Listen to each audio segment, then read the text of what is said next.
We're doing Imperial March or matches. G, E. Boys. A, G. Boys. Oh, you don't need this on, do you? Boys. Yeah. What? Turn the piano off. Up. Can I hear it? Or half. Turn it off. Off, Jono, off.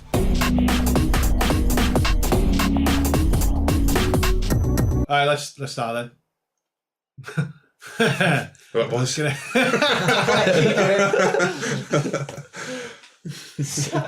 Alright, shut up. Right. I thought that was the start of it. That started. Come on, E3. Yeah. Alright, boys. Episode 12. Don't spoil the end. Don't spoil the ending. Yeah. He does it better than you. This is episode 12 of Don't Spoil the Ending. Thanks for doing the impression of me last week, John. I'm back this week. That was Nick. Was that Nick? Alright, well, yeah, so we're here for episode 12. Yeah. I know. Well, I edited the show last week and found that you decided to do I Am Legend this week. I know I've not introduced you yet. I'm getting this out the way first. You decided to just do I Am Legend. Well, I'm vetoing that. There's total veto. This isn't a democracy. I'm back now, so we're doing E3 this week. This is the E3 show. We all talked about it, if you remember. Obviously, you didn't last week, John, Sam. Looking at you two. It did slip our mind last week, I think. Right. Well, I'm Joe anyway. I'm here with the boys. Most of them. Yeah. Sam. I'm Sam. Hi guys, I'm Jono. Glad to be here. And I'm Jono. Good stuff. We're going to look at E3 this week because it's the week of E3. Yeah, big event. Yeah. This is the first year they opened up to the public. Now, we're not there, but... Question straight away. What does E3 stand for? The Electronic Entertainment Expo. Yeah. Before you catch me up there, eh, Joe? Very good. Yeah, so it's been E3 2017 this week, so that's what we're going to talk about. Yeah. Has anyone got anything you want to talk about before we jump in straight into that? I don't know. Do you want to do movies and stuff this week? Got a few movies and stuff. Well, have you watched anything this week? Watched a couple of films. I think you've watched a few, John, haven't you? Yeah, I did. What have you watched? Got roped into Pitch Perfect 1 and 2. Okay. Oh, before we get onto this though, trying to mention the impromptu road trip we had tonight before the recording. Yeah. Should I go into that? Yeah. Different recording location this week. Hey. Yeah. Well, I quite like this recording location. I didn't like finding out about it 20 minutes after When we already started setting up, minus the mixer. Yeah, It still worked. So we were supposed to record at my house this week because we got no Nick. Rest in peace. Yeah. Clear that up. Nick hasn't died, but he's not on this week. No. He might feel like he's died after the weekend, like Yeah, he's a crack weekend out. of drinking. Yeah. Yeah. Oh. Oh. Yeah. Edit that out. Yeah, so normally we record at Nick's. This week we were going to do it at mine. Brought all the equipment nearly, Sam. Pretty much set up. Yeah, had it all set up. Yeah. And then we were like, where's the mixer? The important bit we don't Yeah, have. so, I think this came down to a miscommunication between me and JT. So yeah, sort your lives out, basically. This is Sorry, definitely sorry. miscommunication because this is the first I've heard of it. This is a miscommunicator. This is The mixers in Nick's house, and Nick and Josh, who both live there, well, Josh has been on the podcast as well, they are both in Krakow this weekend. Yeah. So we didn't have a 4-way mixer, so this week we're on a 2-mic setup. We've had to drive all the way to Sam's. all the way. It is way. all the way. So, yeah. Yeah, so it should have been site A. Then we planned for site B. Now we're at site C. Yeah, I imagine the second half of this podcast is going to be at Jono's house. Yeah. We'll just Go to D next. on the road. It'll be on Yeah. the road trip. I know, yeah, this is the road trip version. Yeah. I did like it before though when we messaged Nick and we were just like, "What time's Josh home?" And he's like, "He's not. He's in Krakow." Oh, okay. What day is he home then? Can't get the message. But yeah. Yeah, we'll go on then. Speak about films then, since you watched the films. I just literally got roped into my films. I thought I wouldn't like them, right, and then they wet myself when I was Pitch watching Perfect. those. Yes, Yeah. I did. I actually thought, go on, I'll put them on. Why not? Get roped in by your girlfriend. I actually fucking loved them. You're a fan, John. Yeah, I think they're quite funny. Quite funny. The first one, and then they wet myself. That girl that just keeps that little like Asian girl like keeps saying The stuff crazy really, one. keeps Yeah. saying stuff really low like and you can't understand what she's saying and it's like really weird stuff and then people just looking at her going can't hear nothing, don't know what she's saying. How do you feel about Rebel Wilson? She's I know a that bit Nick- annoying. It's a bit of obvious. I know he hates her. He absolutely hates it, doesn't he? He's the equivalent to your Amy Schumer. Oh God, yeah. Yeah. But We'll get into that in the second one, they've got a podcast. Mexican girl that's kind of funny, isn't she? Where she just says really stuff like, "Oh, it's not as bad as when I got like kidnapped when I was like 7 and got tied up and stuff." Just randomly, and they're all like, "What?" I've got to admit, I forgot about that. It's 2 years ago now when I watched it in a Yeah. cinema full of like 12-year-old girls. It's not. Just to point out, it's not a 12-year-old girl film. Like, not when I watched it. Really? Oh yeah, it is. Alright. I'm not ashamed to say I liked it. It's fine. A bit I liked in part 2 was when the Green Bay Packers enter the. Have you seen it, Joe? It's so bad. No, I've not. No. That bit is funny. The Green Bay Packers and Clay Matthews enter the. It's like an Oriental battle off or something. It's Didn't like he an say? open acapella tournament. But it's some like sort of Return of the fucking Cobras or whatever. Some really weird like martial arts. Right. He tries to set it up like a martial arts thing, doesn't he? Where it's a Got four-way four thing. teams, yeah. The 4 invitations are all very vague and stuff. But yeah, Yeah. Green Bay Packers are just like. Clay Matthews like, I've got this. And when they put a country song, and he's like, I don't know what to do. So much pressure. That's top. It is funny, like, but yeah, it's not as good as the first one, but Yeah, I agree. I like them both. I think they're quite funny. yeah. I also watched Better Call Saul, so I'm up to date with that. Yep, Are I'm you- up to date. I'm up so to date Sam? on that. I mean, like, we don't want to spoil too much because that's the whole point of the title. But I felt this latest episode because last week or the week before I was saying sort of I was getting a bit bored of it, and so I felt this last episode had a bit more substance to it. it kind of does that. It's like it's the way Jimmy's sort of showing his Saul-esque character, where he's sort of a bit devious, a bit sneaky, because he wants a payout from I really enjoyed watching the way he sort of manipulates people. swindled that woman. He manipulates this old woman into where she's like, you know, when you have a joint case in court and you have a spokesperson, she's the spokesperson for all the old people at the old people's home, and he kind of manipulates the others into turning against her to try and push her to accept an offer that's been put in, to the point where he's like turning them against her. They go like power walking in like the mall, and they're even doing it without her and ignoring her, and won't even sit with her at bingo. They're like putting stuff down on the chair, not letting her sit down. I felt really harsh on her though, She's because like like crying. there was a guy that won the bingo and everyone's going way yeah and clapping and everything. Like, he goes up to get his prize and he rigs it so she wins the next game, and everyone's just like. But he does like really, he like literally gets metallic paint, like magnetic paint, and puts it into 5 balls, like mixes it round so it's on the outside, and then it's got a magnet in the machine that pulls the numbers out. So she wins a line for 5. You know, like you need 5 numbers for a line in the first 5 balls, and they're all like, "What the fuck is this?" It's funny though, but yeah, that's pretty good. Someone needs to catch it. I know it's a bit of a slow burner, but there's certain aspects of it that make it worthwhile. I'm still way behind with Better Call Saul. I watched series 1. I think you did, Joe, as well, didn't you? Yeah. And I've not watched it since. It's so I need just to get getting- back on it. Fell off it. What it's Yeah. done now is brought more people in from Breaking Bad, so you'll start recognising more and more people, and that kind of brings Like, the story. I know in theory that's good, but I don't like that. It feels like they're just trading off the success of Breaking Bad. But they're you know not, what I mean? because you know the likes of Hector, for example, Yeah. where he's like paralysed in Breaking Bad. Well, this is him before Yeah, that. before that. So you kind of seen how he gets into that, and then also Into the wheelchair. Well, yeah, Yeah, that was quite a key point in the last episode of like yeah, the way he's going that way. Yeah. because it's the way. Do you ever remember? You know his crazy nephew. Yeah, 2, didn't he? Nacho. No, they're his sons. Oh, The sorry. 2 twins are his sons. Oh, no, okay. Nacho. But he's got this other fella that's... I can't remember his name out of Breaking Bad, but he's been in prison, hasn't he? Nacho was like his number 2, wasn't he? Nacho's like Hector's number 2 in Call Saul. He's just been switched over. It must be because he Right. gets paralysed and think he has to take over from him, doesn't he, in Breaking Bad? It's been so long now since I've watched that. I'm Well, struggling to Nacho's remember basically that. trying to plot to Yeah, he's bring quite a him big. down. I'm assuming Right. it looks like it's leading to the fact that he'll be the reason why he's paralysed, why Hector's paralysed in Breaking Bad. Yeah. Because he switched his medication to just ibuprofen. But it's dead elaborate how he did it. Like, he had to like, just the Yeah, train. I enjoyed watching that because it was like he had to like slip it in his pocket. But he and was stuff like that. sweating It was because like- he's scared. If he got caught, they'd kill him. that'd be it, like, Imagine yeah. a Mexican mafia killing you.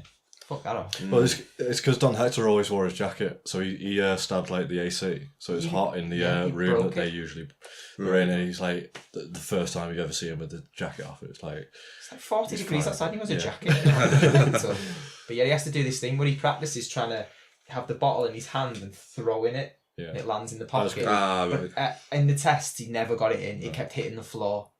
And that one time. That was one of the things I said, like that's the kind of montage thing where I was getting a bit bored of, but I quite enjoyed that. Yeah, because it's kind of like building to something. Yeah. And obviously Mike's in it and he does a lot of really weird stuff. This is how he starts working with Gus Fring anyway. I'm definitely gonna get back on it at some point. You should. Just, I know it's not. Monday. Yeah, there's so much TV. It's a bit of a slow burner in comparison to Breaking Bad if you was trying to compare them. But stuff does happen. It just takes time. It's just there's a bit of patience when you're watching it. Right. What do you do then, John? Yeah, I've got a couple of things. Have you guys got anything you want to talk about first, or? I only had The Keepers on Netflix. Oh yeah, I think Inman's on that. Yeah, I know you spoke about it last week. Yeah. Did you watch more than one episode? I've still not got around to it. I feel like that show I need to be in a certain set mind. So. Yeah, no, I agree. I watched it. I watched the first 2 episodes. On the second episode, the show takes this really dark turn, and I kind of like. As good as it is, I'm not gonna go back and watch it because, like, not now anyway. It's too. It was too much for me. It was like I was watching it because I can take dark stuff and I can take dark reality, weird stuff going on. But I kind of watched it. I was like, I'm not in a place to watch this at the moment. I was like, I'm not miserable enough. No, like I don't. I think it pushed me over the edge, Jono. I know what you mean. It was just like because it was. I don't know. Should I talk about what it was? I think you told me episode 2 was like really horrible. Now I've like it's gut wrenching. The sort of stuff. So like, just one part of it is it's about this Catholic school, and there's this vicar or like one of the main priests there, like one of the head priests. Oh, we all know where this is going. So this is obviously going towards the paedophile angle, and there was basically he ended up raping a bunch of the schoolgirls there. But you have some of them talking about their experience on it, and it's so graphic, so awful.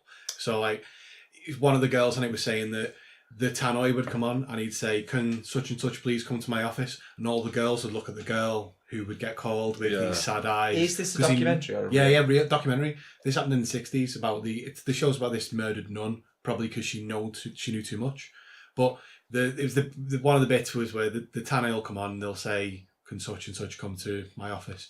So all the girls would look with sad eyes at the girl who got called because they all knew what was going on. But even the teacher nuns would like look to the floor because they kind of they imply that they knew what was going on. Yeah. And it's an awful thing to be watching, and because you're almost like you're getting this full like explanation in such detail that it's just awful to watch. It sounded very similar to, remember the film The Magdalene Sisters? Is that what it's called? Yeah. I've never seen that. But it's I've heard of it, but they're kind of in the convent. Yeah, the nuns and stuff. With the nuns and the priests because they've got pregnant young, haven't they? They're like young mums that have to give the kids away, and they kind of have to be sent there. I don't know if I don't know if the families are punishing them, or obviously it's a time where they give birth and then get rid of the kids, and they're all there and they're either naughty or whatever. But I'm sure the priest there is having sex with some of the so-called underage girls. Yeah, but that's the thing with The Keepers. Like that is the paedophile stuff comes up in the second episode, and it's a complete turn from what you expect from the first episode. Not complete turn, but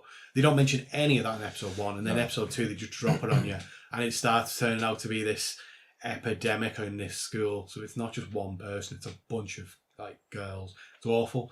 Like if you're into that. Like sort of dark reality documentary, intense true crime documentary. Like, yeah, it's if you can stomach that, which usually I can. I just don't. I watched it and just felt really bad after it, and I was like, I can't really watch any more of this right now. You have to be in a certain mood to watch something like that. Gut wrenching. So I had to watch stuff. I mean, just a quick comparison. Like, have you guys seen the film Spotlight that came out last year and like won Oscars and whatnot? I know which one you mean, isn't it? Where it follows the lad's 3 parts of his life, isn't he? Like a oh no, so Spotlight the game. Spotlight's about uncovering the paedophilia within the Catholic Church, that one, but specifically in Boston. This, but like Joe was saying, then like on the surface, it's like a kind of Oscar-winning, glossy Hollywood film with a true crime edge to it. But when you peel it away and actually think about what really, it's a true story, like what actually happened. You feel a bit grimy. You just like, you know what I mean? You're like, oh god, like don't want to know. It's just sickening, like the actual truth behind it. It's not great. Yeah, let's not get too deep into this today. Let's get back onto light and fluffy. Just while we're on the nasty and deep stuff. Oh yeah.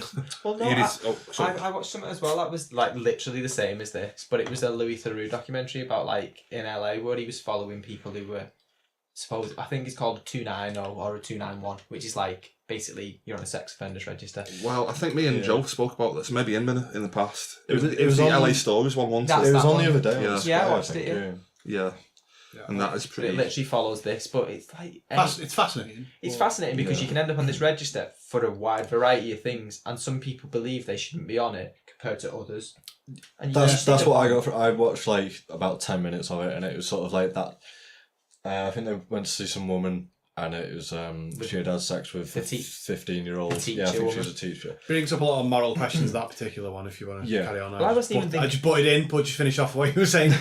No, I think the same as what Jono was saying. It seems like all these people, like there was a flasher, and then whereas they're being compared to sort of like people that they're rape not the kids. same. It's like, but they're on the same pigeonhole. register. So Yeah, We were on about this, about the have you just mentioned? I've just zoned out for a minute. Have you just mentioned the school teacher? yeah. Do you know what the Did worst? you? Do you know what the worst one was? Sorry. They met a lad, and he would have been maybe 20, 21, and he's living out of his van because obviously he's found it. He lived in that sort of little commune-esque place where they've got to live after they've been released. Yeah, well, one guy's running it into who's like also He's a on farmer. the register. Yeah, he's on the register. He used to be. But this one lad he goes to speak to, he's up in the hills and he lives out the back of his van. And when he speaks to him about what he did, it was literally a case of he was at a party and he met a girl he thought was old enough, and it turns out she was 13. Yeah. But he would never have expected someone so young to be at a party, and he's obviously like, he's kissed her and stuff. So he doesn't see himself like these other people because he never had thoughts towards that. He just happened to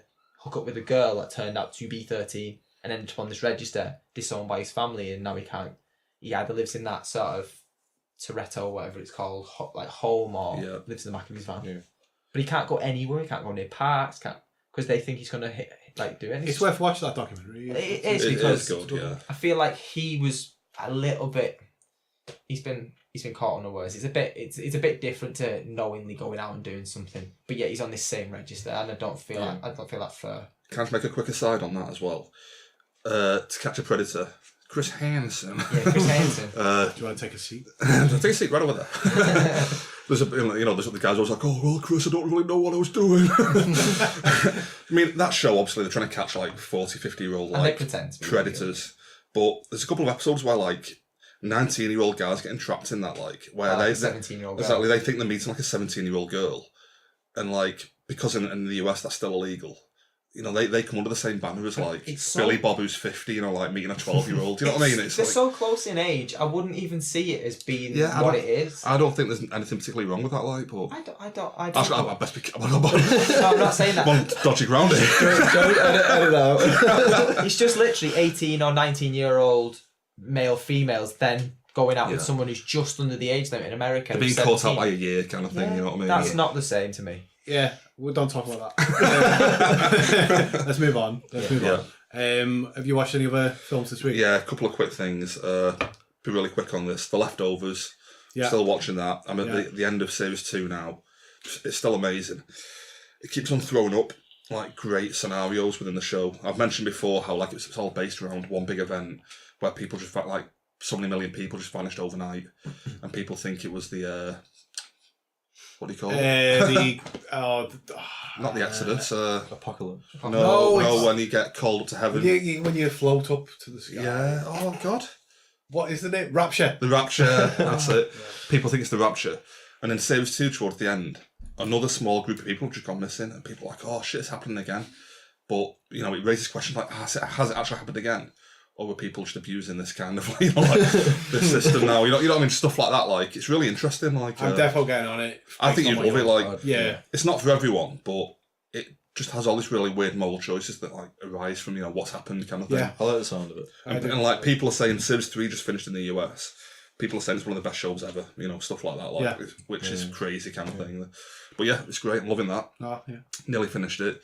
I've watched. What else did I watch? A Knight's Tale. I mentioned this last week. Heath Ledger. Yeah.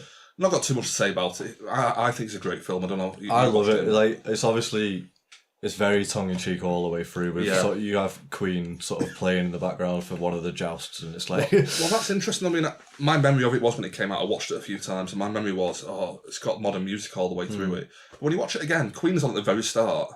And I think they have something else about halfway through. There's not really that much. They have like We Will Rock You and sort of everything like that. So there's not that much actual stuff in it, really. You know, I've got this memory of it like being all the way through the film, all this modern music, but it's only 2-3 times maybe in the end. It's noticeable when it happens, though. I think. How do you feel about that, though? I think It's just the way the film is. It's very like there isn't sort of like the ye olde language going on. Yeah. It's just very modern but set in a different era. It's like I don't have a problem with it because it's a comedy and you know it's supposed to be like that. It's not trying to be. To be honest, if it did do the old language like you're saying, it'd be like Romeo and Juliet, and that is like on its own, it's a standalone film because that's probably one of the only films I can watch with that type of language in it because it's really strange because they've not even it's not even been periodized, if that's a word. The actual outlay of the film, it's only the language. Which is the first time I've ever seen that in a film. Yeah, it's a modern film with the original language. With the original language, which is really why it stands alone as one of them. They're good films, but in terms of this is just funny. So it's supposed to. It can't be put like that because people just wouldn't get the jokes. It almost bypassed them. But I love it. I'm loving a bit of a Heath Ledger kick at the moment after watching that documentary last week. I'm going to try and watch a lot more of his films in the upcoming weeks. Yeah. But yeah, I love it. 4.5 out of 5. Loads of fun. And the only other thing I've watched, Resident Evil. The final chapter. Let's hope that like the 7th or 8th. The 6th one, I think. But let's hope that's an accurate title.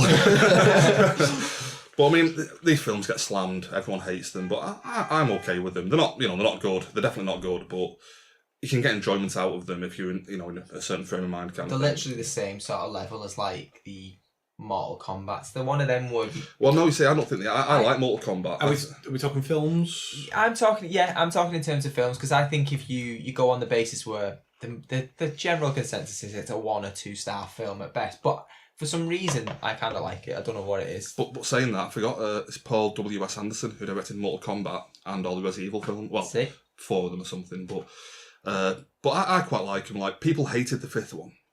Because they've said there's literally no plot to it. It's all just like weird action scenes like a video game. But that's why I like it. Like, because it's from a video game. It's like I don't want plot in these films. I'm not watching them, to see it. I know it's not from a game, but I kind of like Underworld in the same vibe as what you're talking about. Yeah, I can't agree with Underworld. See, I mean, it splits opinion. I know what I'm saying. Like the majority of people don't really rate these films. Underworld. Yeah, I like them. Shite. I know you'd be like that. I've only seen the first one, I think, and maybe the third one, Rise of the Lycans, but I wasn't a massive fan. I went to cinema for the first one, and like even at the time, I was like, I don't like this. Yeah. And I was like, when did that first one come out? Like when I was like 16, 17 or 2000 and something. Yeah, when I was like an edgy teenager, I still was like... Well, it's aimed at goths, isn't it, by the look of it kind of thing, the black leather and stuff like that. It's literally, it's like Blade, but a female sort of not into hero in it instead. Twilight Twitter Top. No. I mean, Twilight 1, I'm not having that. Twilight 1's a good film. Yes! Oh, Jono. What's going on? I've seen them all, I can't say anything. What? I love them and I haven't seen them all. I've seen every one of them. I think John, you're the outlier in this film. I think I've seen them all. Twilight 1 is really good and it does drastically go down. Really good? No, I don't know. Twilight 1's actually... No, what's funny? I'm not actually a fan of the first one. I need it to get into the story properly, otherwise it's... I mean, they're a bit samey. They just have little bits that are different, where there's like bits preparing for wars and whatnot. John, did you say you're the only person who doesn't like Twilight in this room? Yeah. Get on the phone, get Nick back. We need to sort this out. Nick will be on my side with this. Right, let's move. Also, with the Resident Evil thing, part 5 was like... I actually enjoyed it's a strong word. It was okay. You tolerated it was okay. Like the fact it didn't have a plot part 5 I liked about it. Everyone else hated it. This one falls back into like part 2 and 3 territory where like they're just following this plot of Alice. Like who gives a fuck about Alice? I don't even plan. Who cares about Alice? She's shit. Like and the backstory to her and all this stuff. There's a big twist at the end of it. But other than that, there's one cool death in it. So it's almost worth watching just for that. Like 3 out of 5. 3? Yeah, 3. You slammed that like you were giving it a 1. It's one of not the best one of the series. One is probably the best one. I think this literally goes back to you giving it funny scores. You completely slammed films and go 3.5 out of 5. It's definitely not a good film, but I just kind of enjoy it on a weird level. 3 out of 5. I could totally have understood if you'd give it 3 out of 10. Talking of Tekken the piss, Tekken 7 I'm going to talk about now. Oh. I've been playing a lot of that, like you mentioned last week. I've platinumed the game in less than a week, which is what I did for Tekken 6. It's one of those easy platinums, this one, and you can bang it out in an hour.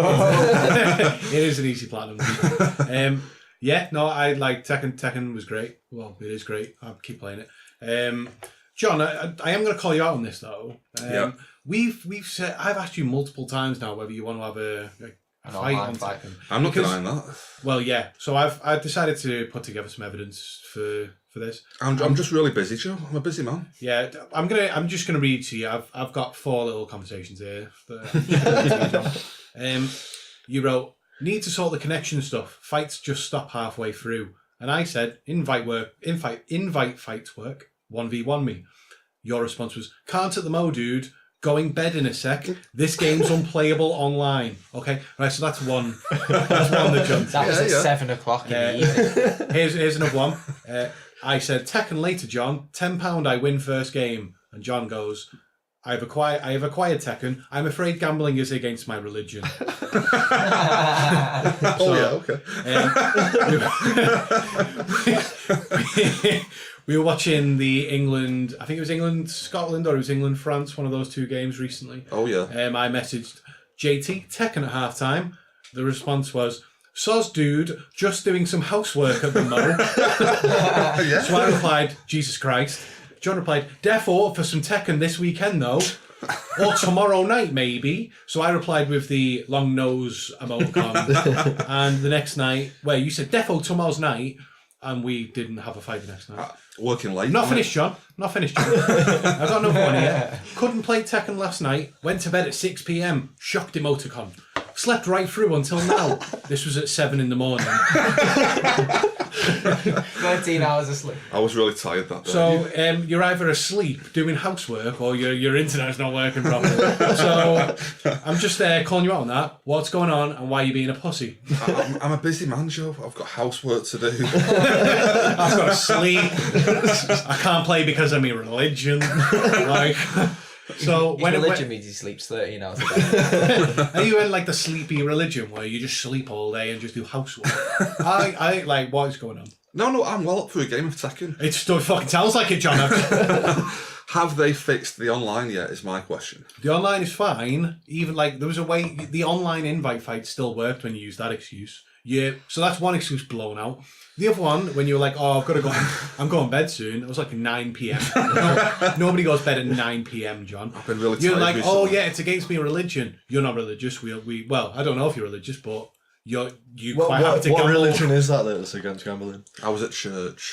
Well, I seem to recall you The Church of Scientology. Okay. I seem to recall you betting. Me and you had a bet once. You've had many bets with Jono over the time. Oh yeah. Can't remember if you paid out in the end, but I've never lost a bet with Jono. Oh, he still owes me a tenner from the fantasy football.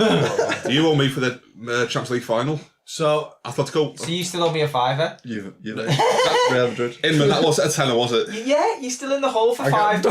Don't bring it in. I'll bring Inman's my backup on He's this. not. He knows the bet exists. He was there the day the bet. No. happened. anyway, John, your character's already shot, mate. It's already done. Let's just leave it there and move on. I'm down £5 here. I think this first fight between you two needs to be live streamed. Should we just do it outside? Oh yeah, for the Twitter. Twitch. Get it on Twitch. At the STE podcast. Yeah. That's the Twitter. I'm definitely for it. His internet doesn't work. Sorry, the internet doesn't work. Be in the same place and play each other. Ah. There's no problem with that then. I'm going on the left. Go on the left. I'm going on the left. I can't fight on the right. I know, I need to fight on the left as well. You only swing the one way. It's because when you're playing on like CP, like against a computer, you fight to the left. Yeah, I know, okay. like you can jump over and fight the other way, but you tend to start on the left. John, I'm quite happy to let you fight on the left. I'll fight on the right. Right, it's on. By the way, if it's not happened by next weekend, I'm calling you out on the podcast again, and I'm going to list all the same excuses. So. No, it's definitely on. Do you know what it was? That was a character assassination. People are never going to take you up on your Rocket League if you're going to be like this with Tekken. I know. They're going to be thinking, he's going to welch on us again. If anyone's listening, at Taylor1980, Rocket League, any day of the week, I'm there. Yeah, move on. Forget that. Right, have we watched anything else, or can we move on to E3? We can move on. Well, I watched half of Alien Covenant, but it literally stopped halfway through. Have you got half an opinion on it? Yeah, it's half good. Half I good. give it 2.5 out of 5. No, it wasn't bad, but obviously it only got up to the part where you just literally meet David back again. Okay. But that's about it. I mean, like, I couldn't give you much on that. All right. People die and stuff, but I've got an update on Suits. I finished Suits. I really enjoyed season 5. It picks up. I'm past that, so I can talk to you about it as well. Well, please don't. Please don't. Don't talk about it on the podcast. Like, well, obviously, I'm not saying that because. No, we can talk about Suits. I just spoke personally on the podcast. You talk about it on the podcast, but I'm going to leave the room because I actually want to watch the show. I think you should watch Suits. I won't spoil it. Suits, I absolutely love, and I did recommend it to you last week. You did, yeah. Finished season 5. I think I did see a spoiler for the end of season 5. What's the end of season 5? Because the last time I watched was past that anyway, so I can't remember. I don't know. I don't want to spoil it for. Just literally. It's a big. Very spoiler. small. It's a big spoiler. All right, very very small. Like what's happening in it. Take my headphones off. Come. Court case, but court case obviously, but I mean, involving Mike Ross. What he doesn't when Mike doesn't work there anymore. You mean that one where he works for? No, it's later on than that. It's a court case against him. Oh yeah, I get it. Yeah. Right, we're done. Yeah, right. I'm back. That's not too spoilerific. But no, season 5 I really enjoyed. I think it was better than season 4. Season 4 seems to amble. It flew a little bit. Season 5 there's actually some good stuff in it, and I'm looking forward to season 6 because it's going to be interesting to see what it holds. I think season 6 and 7 are out. Yeah, I'm glad that you finished 6. So I'm interested to see sort of how it goes on from season 5 because the end of season 5 is interesting to say the least. Like I need, when you're trying to remember what happens in each season. So like I was going to say something to you, and then I had to say that back because I was thinking, what about what's happened in season 6? And I've told you, so I probably won't speak about it. No, that's fine.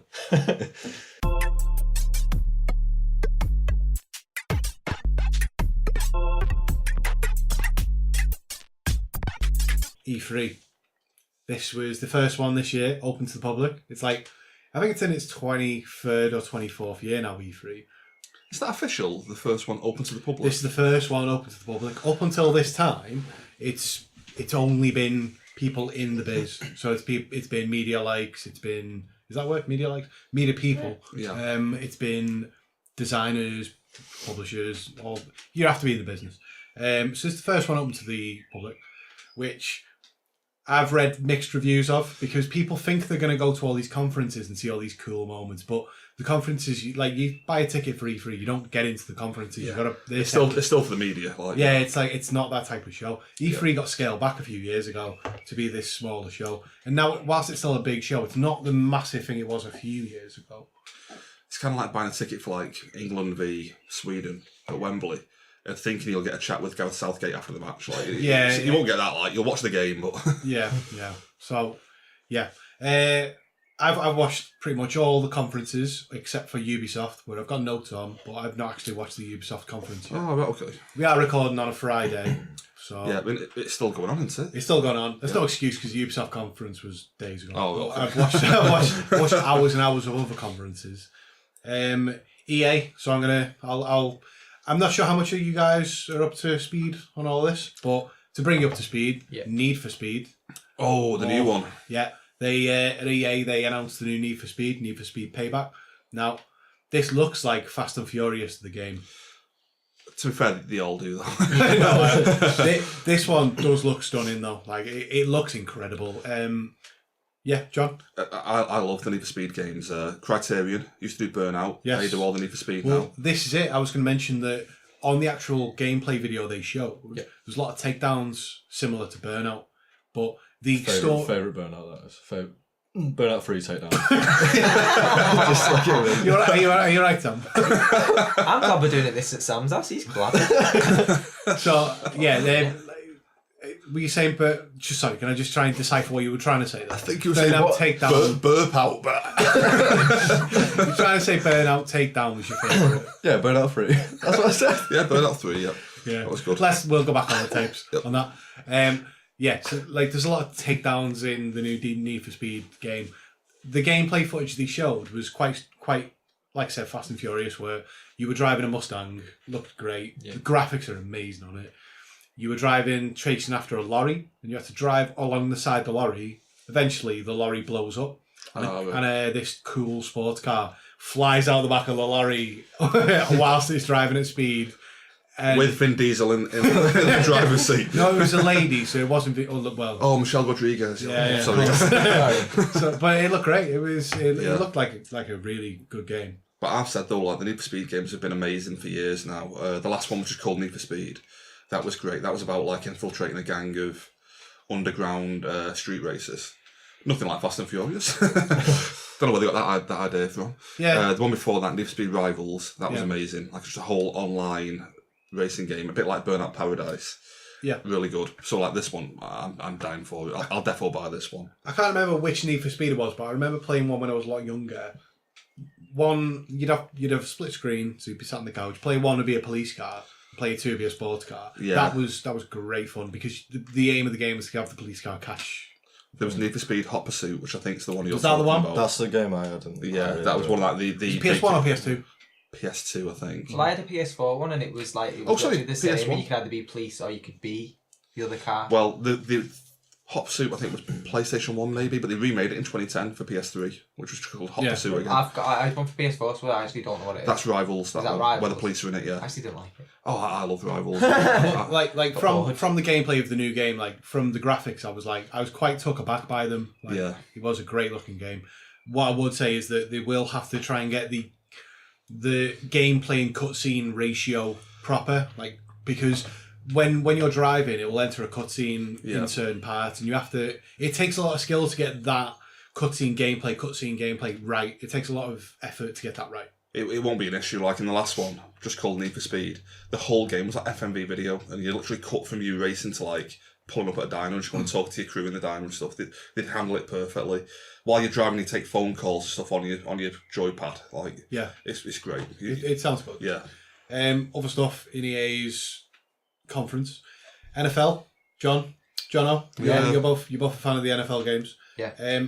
They are bringing in a story mode for the next NFL game. Oh yeah. Now, I don't know about you two, but for me personally, the career game is all I really play on sports games. So your FIFAs and your Maddens. I only ever play Be a Pro. Like I'm either the quarterback or I'm the playmaker. That is all I ever play in these games. So having a story mode in NFL is something I really am looking forward to playing because I will probably buy that game knowing that feature is in there. Yeah. That's a deal breaker for me. Like I'm not asked about the rest of the game. I've got to admit, I'm the other way to you with video games. I prefer to play them online. I know I'm an outlier in that opinion. Oh, no, I'm not going down that route kind of thing, but I prefer to play them online. But when they announced the Journey mode on the last FIFA, where you play as Alex Hunter, I thought, yeah, I'll definitely give that a go. That sounds really interesting. I played like the trials at the start of the career. And I just thought, I can't be bothered with this. It's mad, like, because that's right up my street. I would love playing as my own character. I'm not asked about this Alex Hunter guy because I like to play it as if it's me. I think with the NFL, it'll give you a character. I think you've got to play as. Do you reckon you have to play? It'll be too hard otherwise. I think to work it into a career mode with cutscenes and stuff like that. Yeah, I'll come on to that. Oh, okay. I have more on that. Right. Yeah. So I am looking forward to that. Like you said there about playing a pre-made Alex Hunter type like in FIFA.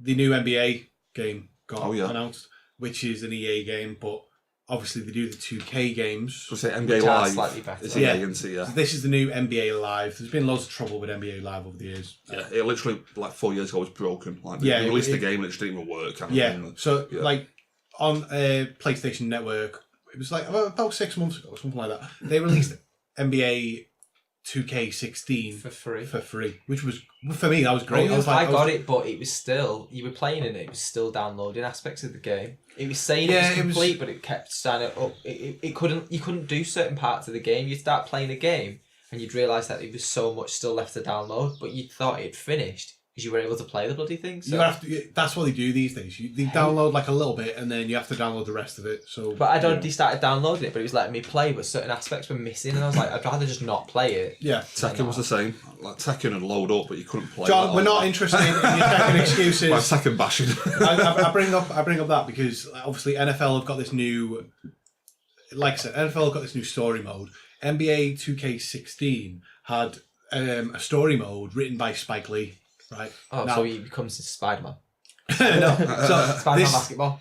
This Spike Lee one was like so bad it was good, this story mode, because it was the most insane weird story mode. John, I remember you telling me about this at work. Yeah. Is it like comedy and stuff? No, but well, it's like unintentional comedy. Oh, right. It's. I actually really enjoyed it, even though it was so daft in sections. But you start off in like your high school, and then high school, not high school. High school, you start. High school, bro. And then you end up moving to a college, and you join that college team, and then you join an NBA team. But you've always got this like strange friend with you who is kind of your hanger-on. So it's like American Pie with basketball. No, like that's what it sounds like. It sounds like a really daft comedy. No, but mixed with it's not supposed to be a comedy, but like that's what Spike Lee does. But with apart from marrying his daughter. don't get that reference. I didn't mind. Is it Spike Lee? Spike Lee is that fella, isn't he? It's Spike Lee. I think you've got them confused, but what's the other guy called now? Oh, Woody Allen. They're like the same. They're like the same. You're thinking Woody Allen. They're like the same. Yeah, on that story, like it ends up your hanger-on who comes with you to all these things. As you make it bigger and bigger, he hangs on more and more at the point where eventually you sort of. Well, I'm not going to ruin it because it is just a mad game. But he ends up getting AIDS and dies. Right. What? I wouldn't say that's funny, John. It's the way you told it. So you're playing a sports game where your best friend dies of AIDS, and it's like, but it's just the maddest. It's the maddest thing. Why is that in the game? What relevant? So, like, what I was trying to say is, like, I hope the new NFL story mode, how you have you have a best friend. You're a quarterback, and you've got like a sort of worse quarterback as your best mate who watches you get bigger and bigger, and then he dies of AIDS. Just thinking, like, knowing what the NFL are like, and Roger Goodell, the commissioner of the NFL, they won't allow that. Why did the NBA allow that? This is why did they allow that? Like, that was a definite misstep. That no more Spike Lee doing it. NBA games. This is it. Like, Jono, I don't know how much of it you played in the end. I'm not. Do you know what? I like basketball, but not the games. I feel like they're too simplistic. I tell you what, like that story mode for me, I loved it. Even though it was the weirdest thing I've ever played. Yeah. It's all signing deals, picking colleges, picking NBA teams. It's really good. Yeah, that's all really good. Why you like it, yeah. It's what I'm into. It's not that, it's the gameplay I find simplistic. I feel like it's just literally bounce the ball down the court and have a shot. It's not like the NFL where you've got to choose the plays. I've got to admit though, I'm not just like arguing to be like to be contrarian, but I feel it's the other way for me. Like it's gone too hardcore for me now. There's so many things you can do in that game. No, but that's what I want. You know, the way FIFA, you can do different passes and different lofts, and you can run, you can do different skills. On NBA, you didn't really get that. You sort of got very simplistic, a couple of moves, a couple of types of shot. Oh, do you think so? A couple of years before that one you guys were on about, I bought it. And just looking at the controls, I was like, there's 4 different types of alley-oop. Like, I'm never going to learn how to play this game. I totally get that, but it's just that... Can I jump in? It's a game that has to be simplistic, but... I get what you're saying. Like, for me personally, as someone who watches a very minimal amount of basketball, I'll watch, like, the NBA final every, like, so often. Yeah. I'll watch that. I don't mind the game of football. Football? I like football. I don't mind the game of basketball. Like, but the game, for me... There is too much hidden away. Like, you know, you play. I imagine it's the same as someone who doesn't like or know football, trying to play a football game like FIFA. And being like, God, you can do like a through ball, like, you know, like it's being stuff like confused that. by it, Yeah. So for me personally, like that basketball game was like kind of spot on for me, but that's because I'm a total casual basketball. Like I'm more like NBA Jam. That's my limit. That's your jam. That's my jam. Yeah. It's literally jam. No, I prefer like the way the FIFAs and stuff are more complex with the through balls, like you're saying, and all the different aspects add to it. Because if you've got more knowledge, tactics and stuff. But same with. It's fair enough. Yeah. If I move on, at the EA conference, they announced Anthem, which is the new BioWare game. BioWare created Dragon Age and Mass Effect. Yep. So I'll come on to that in the Xbox conference. At the end of that's where it got announced. I've not seen any like gameplay footage, but you get loads of emails around E3 just saying like, check out Anthem, you know, and all stuff like this. And let's come back to it because it's further on. So they also announced the new Battlefront, which is Star Wars Battlefront 2. New Star Wars Battlefront 2, which was on the actual stage. E3 was hosted by Janina Gavankar, who is the Shiva from the League. Oh, right. Because she's in the game, and she's quite a big gamer anyway. Is she the main character from the campaign mode? I'm not sure what... I bet she is. I don't know what she plays in the game mode, but like... some of us here, John, you ended up watching one season, but the rest of us watched the League. She's actually apparently quite a passionate gamer, and she is in the game, so it just made sense for her to be on it. And she did one of the best jobs I've seen of anyone presenting a game there, because she wasn't there to just accepting a paycheck. She gave a shit. She did the full presentation, and she knew what she was talking about, and she presented it really well. So that was a plus point for me on EA's part. But they ended up showing 30 minutes of gameplay of the new Star Wars game, and I don't like Star Wars, don't give a shit about it, but that new gameplay did look good for someone who liked Star Wars. Yeah, but all the different classes they were putting into the game, it looked like a good thing to play. Yeah, that's you not liking Star Wars, but you could literally take the Star Wars name of it and play it as a shooter game. Yeah, of course. And it would have a completely different aspect, because you just think, this is a new shooter game, and it seems good. Yeah. Just because the Star Wars has been applied to it, some people just have a preconceived idea. They're like, I probably won't like this because I don't like Star Wars, but it's not really that. It just gives it a backstory. I thought if you like games like Battlefield and Call of Duty and Star Wars as well, this game will tick so many boxes for you. I don't really like Battlefield. No, but I'm talking about the multiplayer online aspect. I know what you mean. I'm not a big fan of when they do that. I want it to be I want it to be a story more than a single level. Battlefield 1 really didn't have a story mode, did it? That's the problem. Well, it received, they mentioned it on the actual conference, they received a lot of criticism because they didn't have that in the game. Whereas now, they do. So they've basically made a big thing about it, and they made a campaign mode, basically. To be honest, the campaign should be the basic in any game that they make these days. Because the majority of people want to play, they don't want to play online, because online. I don't know. I think you'd be shocked. So I think it's probably more online now. No, people love online, but there's still so many people that are missing out because they don't want to play that online mode. They want that sort of cater for both people. They want to be engrossed in it. They want to just have their own game. They don't have to. Generally, I would agree with you exactly 100% on that point. But for me, one of my actual favourite games on PC is Team Fortress 2, which doesn't have a campaign mode or a story mode. It's just an online shooter. It's the same with Counter-Strike and those types of games. But I don't have gold for Xbox, so a single player is essential for games that I buy. Exactly. Whereas if you buy Call of Duty these days, the campaign is just the most boring sort of standard. We'll fly you through this, like an afterthought almost. Basically, the single player is a trial for your online maps that you're gonna play. I don't. The single players aren't very good in games these days, and it seems like an afterthought because everything's moving online. And I don't see why it has to be that way. That should be like the bread and butter, and the online should just develop itself. Yeah. But you see, I'm the complete opposite to that. I don't care about single player at all. I literally just buy games now for online play. Yeah, you've said that. Yeah, I said before. Me and Joe always log ahead. It's a shame you don't get online to actually play these games. You should do. It's broken online. It just doesn't work. But. Yeah, I kind of need a story like. So do I want to know I've done something. I want to know I've completed something. I don't want to be online and there's no way you're ever going to finish. I know they like that from games but if you think about it, if there was a way to complete the game, then the next time they bring that next in the series of that game out, someone's going to want to buy it rather than thinking it's pretty much the same as the last one. Why should I buy the new one? Thinking of in mention about Battlefield 1. Having no campaign, it had a limited campaign. Star Wars Battlefront 1 had literally nothing at all. It was purely online. I remember you telling me, and that was sort of put me off buying it. Just purely online, whereas this one now they've worked the campaign into it. I'm sure that the Shiva lady is the main Shiva lady is the main star of the campaign. It's a female Imperial. That might entice me to want to buy it. Yeah. Unlike the last one where I just sort of fell away. All I can say is that if she was as passionate as she was on that EA's E3 conference in the game, and we know she's a good actress because we've seen her in the league. She's limited in the league, but she's really good. Yeah, but really good. But it's if she's like that in Battlefield, then Battlefront. Yeah. If she's like that in Battlefront, and I was a Star Wars fan, I would pick that game. Yeah. Yeah. Again with Battlefront 2, there was Star Wars fans will kind of get on what I mean here. There's loads of prequel stuff in this film. You can play as battle droids, play as clone troopers and that. Well, there was one clone trooper in the last one, but they're really encompassing the whole saga now. The last one felt more the original trilogy.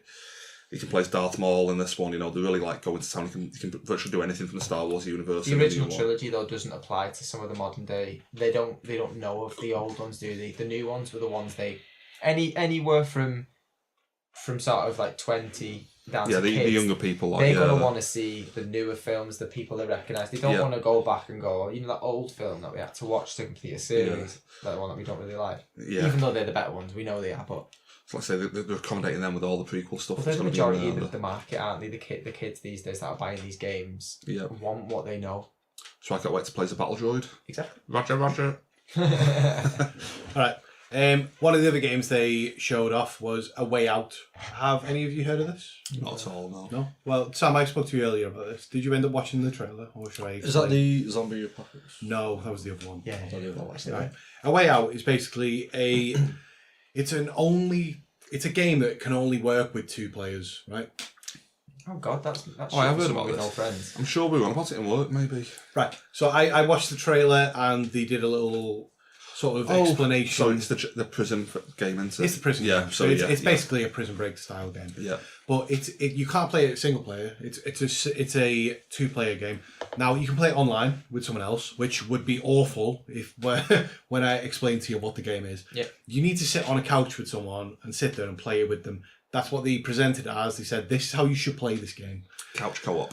Yes. So Couch co-op. the entire game is a co-op game where it's a split screen game. Now I know everyone thinks split screen, it's either right down the middle, like horizontal or vertical. You're not always going to get the best type of thing here, but basically you both take a character, and the aim of it is to it's a story game, but you break out of prison and then You trying to stick together so it's a one screen sort of layout. no, so from the stuff I remember from it, it's nothing like that, but you have a split screen. So what it is if player 1 is in a cutscene, the cutscene might be a bit smaller or bigger, depending on what the other person is doing.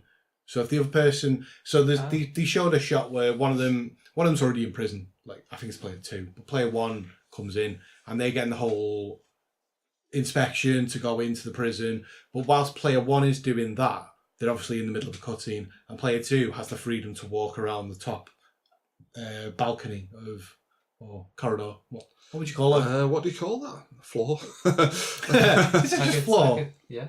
You know, in prison when you've got the upper and lower floors. Yeah, so like player 1's doing that while player 2 can walk around the floor and do what they want, but they can also see the cutscene happening from their own point of view. Right, yeah. And you have to do these co-op pieces. For me, it reminded me a bit of Heavy Rain, like that style of gameplay. I'll come back to Heavy Rain later, but it's that style of gameplay where the two you have to break out of prison.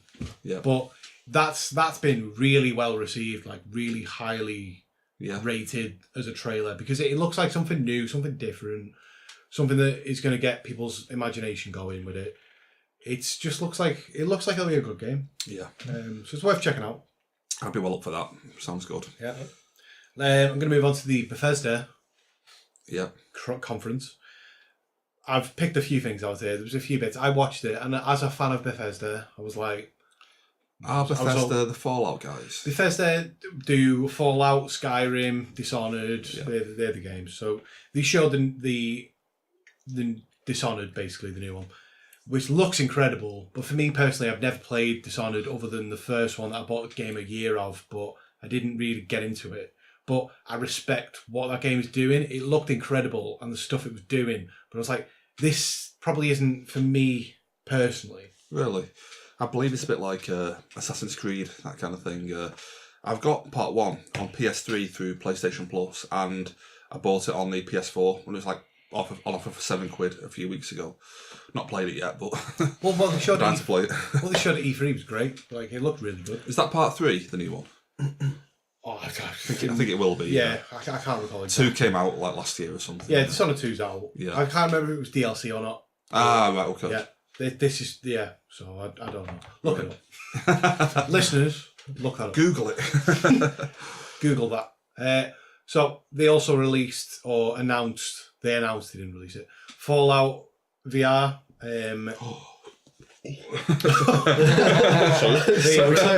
They show footage of Doom VFR. Can you guess what the F stands for? Go on, John. Virtual frame rate. So, Doom, the VR game, is coming out, which Doom was so highly rated as a new game that came out because it was obviously... Nobody really looks at remasters as a high highly rated thing. But that old Doom that came out recently. Oh, so it wasn't the old Doom. It was a totally new game. Sorry, I meant like it's a new take on an old franchise, which was Doom. It was amazing, that Doom. Like that game was really highly rated. Yeah, I loved it. Yeah, I played that on PS4. The really gory, violent. Yeah, was that the Unreal Engine? I think it was, yeah. Because that was like, there's so much hype about that engine when it came out. And there's a couple of games that used it, and it's sort of like, is it built on that then? Yeah, and I'm sure I think that's the one you're thinking of, I think. Yeah. But it's great, the new Doom. Yeah, it was a good game. And thought of VR, Doom in VR would be terrifying. Like for a VR game, like having that little asterisk next to it saying this is a VR experience, but that looked great for Doom because Doom already looks pretty cool. The new one, really good game. But in VR, it like the actual swing around and like seeing monsters jump at you, it looked really good. So. Can I just mention like VR is a big selling point for me. Going back to Battlefront 2, the update Battlefront 1 with like a VR mission where you're in the X-Wing, which is like the best thing of that game. Like, it's absolutely amazing. And I'm really hoping Battlefront 2 will do more VR stuff. I'm not sure they will because Xbox One obviously can't. Yeah. It's not cross-platform, is it? So, but just the idea of more stuff like that in VR, it's a big selling point for me. The problem with VR is the movement. Like it's the move. Like if you're playing a first-person shooter like Doom, it's hard trying to get the movement because what you're supposed to do, like point your controller and warp. 10 feet forwards. You can't walk around. I've never actually played a first-person shooter in VR, to be honest. So it's going to be interesting to see how they do it. It's something like that. It's going to be different between whoever plays it. They're not going to like it. I know in the Batman game they brought out, you literally like look at where you want to go. So like if you want to go to a ledge, you look at the ledge and zoom up there, kind of thing. Even with that, like people will get motion sickness from that Batman VR game. It was like it's a hard game. It's a hard thing to get right because people get motion sickness, and it's not even like it's something where so many people get motion sickness from driving around in a car. Like this is, you've got something on your head and you are like moving around. Yep. But yeah, let's move on from that. Yeah. The best thing Bethesda showed was the last thing they showed, which was a new Wolfenstein game. No. No, I've never played a Wolfenstein game. In VR? No, this isn't in VR. But the new Wolfenstein game blew me away because I was like, "This looks incredible." Well, it's literally Doom. Like it's virtually the same game as Doom, but like in the Wolfenstein universe. Like okay, I can go with that. It's a bit Bioshocky as well, but I played Wolfenstein: The New Blood, or the Old Blood, and The New Order. Played them both the new games. They're both incredible. Like I love them both. Is Wolfenstein basically like what's that TV series called where Hitler is? He's took over America, basically. Oh, Friends. No, like the man in the High Castle. Man in the High Castle. Yeah, shut up, John. It's like that. So, like, you're walking around and it's full of these Nazi people in America, but it's all. They presented it very strangely, but it was quite interesting to watch. It's like an alternate 1962 or something, is it? Yeah, it's like an alternate universe type thing, but it was really interesting, and they definitely saved the best for last on Bethesda when they showed that. Yeah, I had no idea there's a new Wolfenstein game coming out. It looks incredible. That's amazing. For someone who's never, for me personally, I don't really. Wolfenstein's off my radar. When they showed that, I was excited about that game. I was like, this looks amazing, and just the ideas behind it. It is a great series. Like the first thing I did when I got the Xbox One in 2014 was just play Wolfenstein: The New Order. That one was. Completed it in 2 days. It was so good. Yeah. All right, let's move on to the Microsoft conference. Just out of interest in the room, how many of us have got an Xbox One? So I haven't. Sam, have you? You have. Yeah. John. Yeah, me and him are the Xbox boys. Jono. Yep. No. See, I wouldn't class myself as a fanboy of anything, but I've never actually bought an Xbox. I've always been on Sony. Well, I did have one, but. 360 or a one, but got rid. Did you? Yeah, I prefer the PS4. So. See, I watched this conference, the Microsoft one, and I genuinely think it's the best conference of any of them they've had. Oh, okay. So coming from someone who's never owned an Xbox, it was an interesting watch. Yeah. So they announced the Xbox One X. Which is a terrible name. Yeah, I remember you telling me about this. You said you were watching the conference, and people just laughed when, when they made that announcement. Yeah, because it was daft. Because it's like it's not Xbox 2 or anything like that. It's Xbox One X. It's like, oh, what is it? Just a slimmed down version? No, well, they've already done a slim. The Xbox One X is actually the most powerful console you will be able to buy. Yeah. So they priced it. It's $499, which is quite expensive for a console. No, it works out to be like what, £300. No, but it's released over here. They've announced the UK price, which is $449. What? Pounds. It's nowhere near the same what it should be. That's always the case. I'm sure that was the launch price for the Xbox One as well, like $449. That's about that. Yeah. That's always the case, and I think the problem is like with Xbox with this particular console, when PS3 launched, that was the most powerful console. And they priced it accordingly. They priced it well above the Xbox 360. Yeah. They ended up losing that console war, at least in the West, where Japan, like Xboxes didn't sell anything, but in the West they won that console war, if you want to call it that. Yeah. So I'm wondering whether Xbox, they can probably get away with pricing it at that value, but $449 in our country is excessive. Yeah. It's a lot of money. For a console that's not an actual next-gen console. It's not. It's still a current gen with a few bells and whistles It's on it. like basically it runs 4K. It's the most powerful console. The games on it do look absolutely incredible, right? They might do, but in current climate, the normal Xbox One's like mid 200s. It's the price you put on whether you want to upgrade or buy. But you're pretty much doubling. You're paying like an extra £200 for something that maybe. Although I do think it's a 4K player, which is a big thing. It might be, but you know full well that this has come out to sort of split the gap between when they bring out the Xbox 2, which will be a thing. It's funny because like we can have a whole podcast about how this works, but it's the whole mini step they're having at the moment with PS Pro and the Xbox One X. Like it's a mini step until the next generation. Yeah. Like it's getting like PCs and like iPhones, Androids. It's like there are smaller steps. It's like a beta test for sort of new technology that they're putting onto an old console. It's like they don't put the new console out. No. This is just the way it's gone, and this is the way it's working now. So it's not great. It's for everything. It's all technology does it. Yeah. It's taken more of a similar way. Yeah, it's like the iPhone 5S, isn't it? Basically, it's like just a stopgap, a makeshift, like a cross over between one and the other. Yeah, but the Xbox One S came out, and people were saying then, why hasn't this got 4K? Because there was definitely the capability at that stage for them to put 4K in it. Because but they'd already planned Project Scorpio. Which is the X. See, I feel like Project Scorpio or the Xbox Scorpio would have been a much cooler name than the Xbox. They should have just kept the code names. Right? Why did they give him Mortal Kombat names? So what I would say is like I don't know if they're going to build further on this, but Xbox One X, the abbreviation for that is Xbox. Right. Mind blown. That's good. Right. That's good. XBOX. So it is just Xbox again. Not Xbone. Not left that. The Xbone's gone. Yeah, that's gone. So it's just Xbox again. Just on the thing, like naming of consoles. Do you know why the 360 was called the Xbox 360? Is it because you turn 360 degrees and then walk away? It's because due to like marketing and advertising, that kind of thing, Microsoft wanted a 3 in the title because they knew the PlayStation 3 was coming out. They didn't want to call it the Xbox 2 because they knew that in the mind of the public, they think, oh, that's only a 2. I can get a PS3. There's always going to be a step behind. Yeah, so they called it the 360 to have a 3 in there to compete with the PS3. Where's the 60-bit though come from? It's just a buzzword. Yeah. You can't just go Xbox 1, Xbox 2, Xbox 3. But my logic with that is though, why is it now the Xbox One? I don't get it. They totally shot themselves in the foot. Why is it not the 460? The Xbox 480 or something. Like there are many reasons why the Xbox One this console generation is not the highest selling console, but this new one coming out, I genuinely, even though it's so highly priced, I think might outsell the PS Pro. Well, we don't know whether the PlayStation 5's in development. Or rumoured.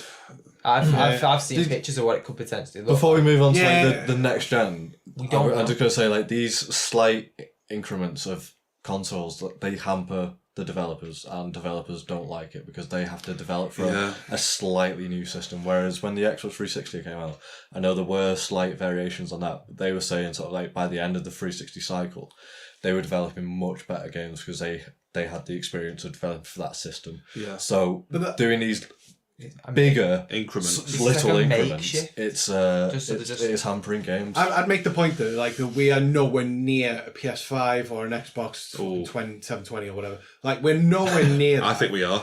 I think we're at least 3 years away. I think We a year don't. tops. A year. You reckon? We'll know in a year's just like- time. no, I was just going. like- I was going like- maybe 3-4. Any pictures that came out recently, they're going to be like just fake pictures. No, that- but the fact that no one's come out and said, "Oh, it's complete bullshit." Yeah. It's almost as if they wait for these Xbox to go, so they can go and check out the rival, like the competition, from a business what they're up standpoint, to. from a business standpoint, they're not going to release the Xbox One X this year and then release the fucking new Xbox next year. I don't know, They're not going to do it. But no, I the way think they time it. it's Sony. Sony will jump first.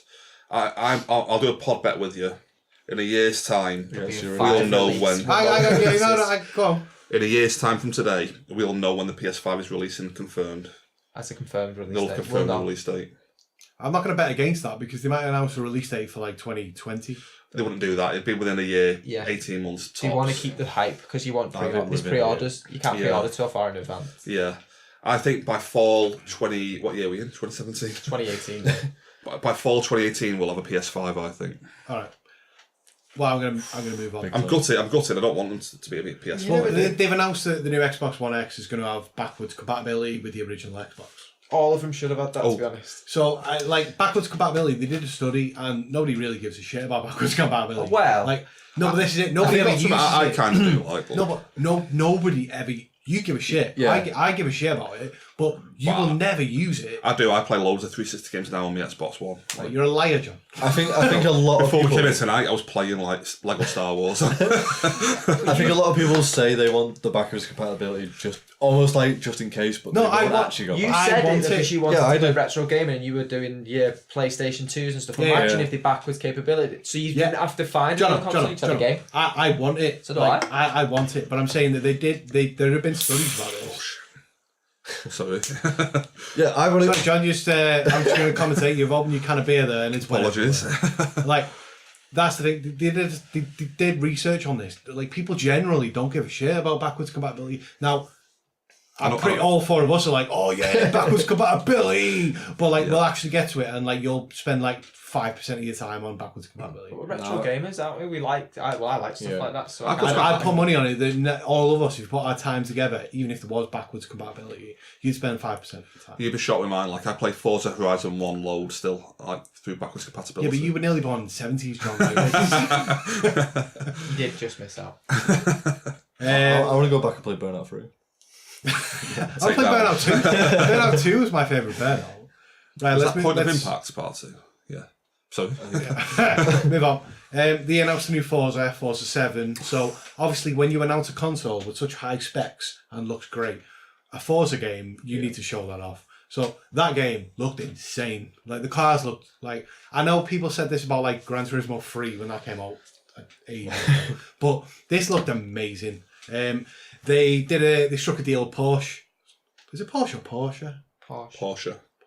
Oh, you've both said It different. depends if you're American. Porsche. Right. So they did a deal with Porsche, and like obviously normally they have these events for announcing new cars. They announced and showed the new Porsche, and showed it in the game before it was even released to the public. So Right. they had this not strange, but they had this deal in with Porsche. They've had for a few years. Like but debuting a car within the actual game itself. they debuted a real life car in Forza and showed it on the stage, and they were like, "Look at this car! It's a Porsche!" And they pulled this curtain down. Porsche appears. And you're like, okay, all right. But that game looked incredible it looked really good. I know, Inman, you're a Forza fan, but are you a fan of Forza or Horizon? I can never remember. Forza. I'm not that bothered about Horizon. It's more arcadey. I'm the other way. I prefer Horizon to Forza. Yeah. Burnout 3 is arcadey, but I keep going back to Burnout 3. But Horizon, I'm just like, no. Forza, I'd love. And possibly. It looked incredible. Sam, I'd love I actually to showed you some of the videos earlier, and it does look like a fantastic game. Nick's unfortunately not here today. Rest in peace. But the next two games here are. They announced Life is Strange, the prequel. So this is Chloe's journey to being an emo, basically. Now, is Chloe not the main girl? The other one. Chloe's the one with blue hair. Right, It's like an emo punk girl. Yeah. But I kind of wish Nick was here because me and him had the same experience watching that game, which was just this incredible experience. Sam, Jono, I don't think you've played this. John, you played it with this cynical opinion. It was good. It was perfectly fine. Yeah, we're not going any further into that. When Nick's back, I'm going to talk to Nick about it. I'm just going to edit the rest of you guys out, and it's just going to be me and Nick talking about it. That's fine. But I'm looking forward to that. That's not going to be an Xbox exclusive, but they announced it on the Xbox show, so maybe it'll come there first. I don't get why they're doing the prequel. It's kind of like they're doing who cares? Like, well, they're doing a proper sequel, which has nothing to do with. I'm interested in that. You know what I mean? So am I. A genuine sequel, but like the whole going, we pretty much know why Chloe is Chloe anyway from the game, don't we? So. I agree. Like, I'm not so asked about a prequel, but I will probably play that. Yeah, I'll give it a go, definitely. They also announced Middle-earth: Shadow of War, which I like the films Lord of the Rings, but for the games, never played them. I'm not sure any of us have. Yeah, I played Shadow of Mordor. Yeah. Played the Two Towers, but the old EA game on PS2. I loved that. Yeah. What do we think of the latest one? Because this basically looks like a newer version. It's a follow to Shadow of Mordor, yeah. I think it's set like a few, maybe 30 or 40 years later or something, but Shadow of Mordor is amazing. Like, it's like Assassin's Creed, like Dishonored, great combat system. Like, you've been playing Batman Arkham Asylum, where you feel like Batman taking on 20 people at a time fighting them. Yeah, that's what I like that. Yeah. This game, you can literally jump into like in the middle of like 200 orcs and just fight them all at once. Like, it's great. That looks great. It'll be the same game virtually, but I'll love it. Yeah. They announced PlayerUnknown Battlegrounds. Now, has anyone ever seen or played the PC version of that game? I've not even heard of this. Never. So this is the big Twitch streaming game where it's gotten huge on the likes of YouTube and social media. I've watched huge. This game is huge, boy. But basically, it is an online multiplayer game where you have 100 people. And you're dropped on this island. It's the same map every time. Oh, right. So you're all dropped on this island, and basically the circle, like there's a circle that gets smaller and smaller. And if you're outside the circle, you can die. But it gets smaller and smaller, and basically the last person alive wins. It's like a battle royale. It's battle royale basically, but it's to watch that game is incredible. Like when you're actually playing it, it's like this really immense stress game because you can be hiding in a house. Like you start off with nothing, you don't have anything, so you have to go into a house, you have to try and find a building to go look for stuff. You find a gun or you'll find like a gas mask or something. You'll get all this type of thing, and whilst you're doing that, you'll get bombed as well. So there'll be a circle that'll appear on the map which is like, this is the bombing area, and you have to be indoors, otherwise you might get bombed. So that's like Hunger Games, I think. Well, it's that style of game, but they've announced it to come onto consoles, and right. I'm not too sure on whether it's coming to all of them, but they've announced it to launch with the Xbox One X. Right. I think that's right. But that's quite a game. I'd be really interested in that. That sounds good. Because you can team up as well. So like if me and you play, we could be on microphones and we could go, let's meet up on the northeast corner of the map, and you meet up, and then whilst you're not teaming together, you can team together in team games. Yeah. But you could both try and stick together. But at any point, I could like stab you in the back kind of thing. Yeah, of course. But then that would kill that would count as your kill. Yeah. And you get a sort of kill for that. Yeah. You won't win the game unless you are the last person standing. I'll be good at this game, I think. It's basically the last one standing. So if me and you got to the end of the game, John, and it was just me and you two left. Me and you left. It will be a fight to the death between me and you. So if I was smart enough, I'd just kill you before killing the other guy. Yeah. But that coming to consoles is quite a thing, because that was top of the Steam charts for weeks. That game, right? But it's like an independent game. It's like, it looks like it's a mod. It's quite a quirky, not always works game, but an amazing game. It's worth checking out. I'm definitely interested in that. It's worth looking at. And to finish off the Microsoft chat, they announced and showed the new Assassin's Creed, which I do not give a shit about.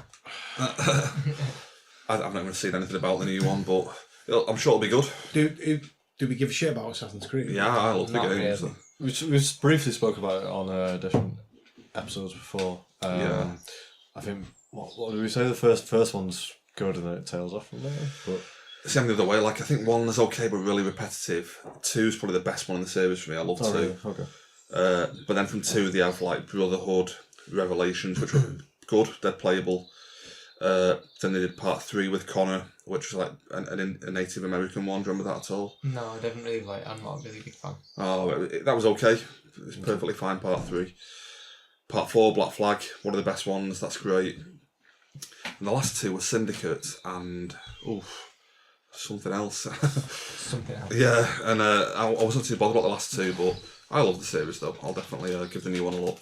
I literally do not give a shit about Assassin's Creed. No. Yeah. It's I've seen and played Assassin's Creed 2. It's just not something that I've ever gotten into. So when they showed this game, I was like, oh, more Assassin's Creed. Because it was like, oh yeah, it looks good, but are you really gives a shit? No.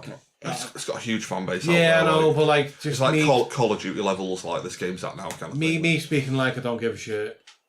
I don't give a shit. Yeah, I really enjoy them. I think they're great games. I know it's got a following, so It's like you mentioned Shadow of Mordor before. We mentioned Dishonored. They're just really similar games. They're all like stealth combat kind of games where you can run up buildings and flip about and stuff. I don't think they did enough different on this new one. So they have like a falcon that you can use. Yeah, I mean they've done nothing different really apart from part 4, which was like a pirate game basically. Well, this latest one, I don't know about the previous games, but you have like an eagle that will act like a drone. Sam, drones. I love drones. Yeah. You have an eagle that will fly above, and you can use that as like a kind of almost like a map, and you can mark enemies on it. I don't care. I do. That's a bit wrong. You've basically got a soundbite for Sam now, so whenever he's not here, you just click it and goes, I love drones. Just one thing I actually did see from the Xbox conference. Is it called Sea of Thieves? Like a pirate game. Yes. The water looks amazing in that game. It really did. The water, yeah. That's being talked about as a lot of people's like E3 game of the show. Yeah, Like, it looks stunning, that game. It looks great. It might be boring as fuck to play, like, but it looks amazing. That's probably Microsoft boxed off.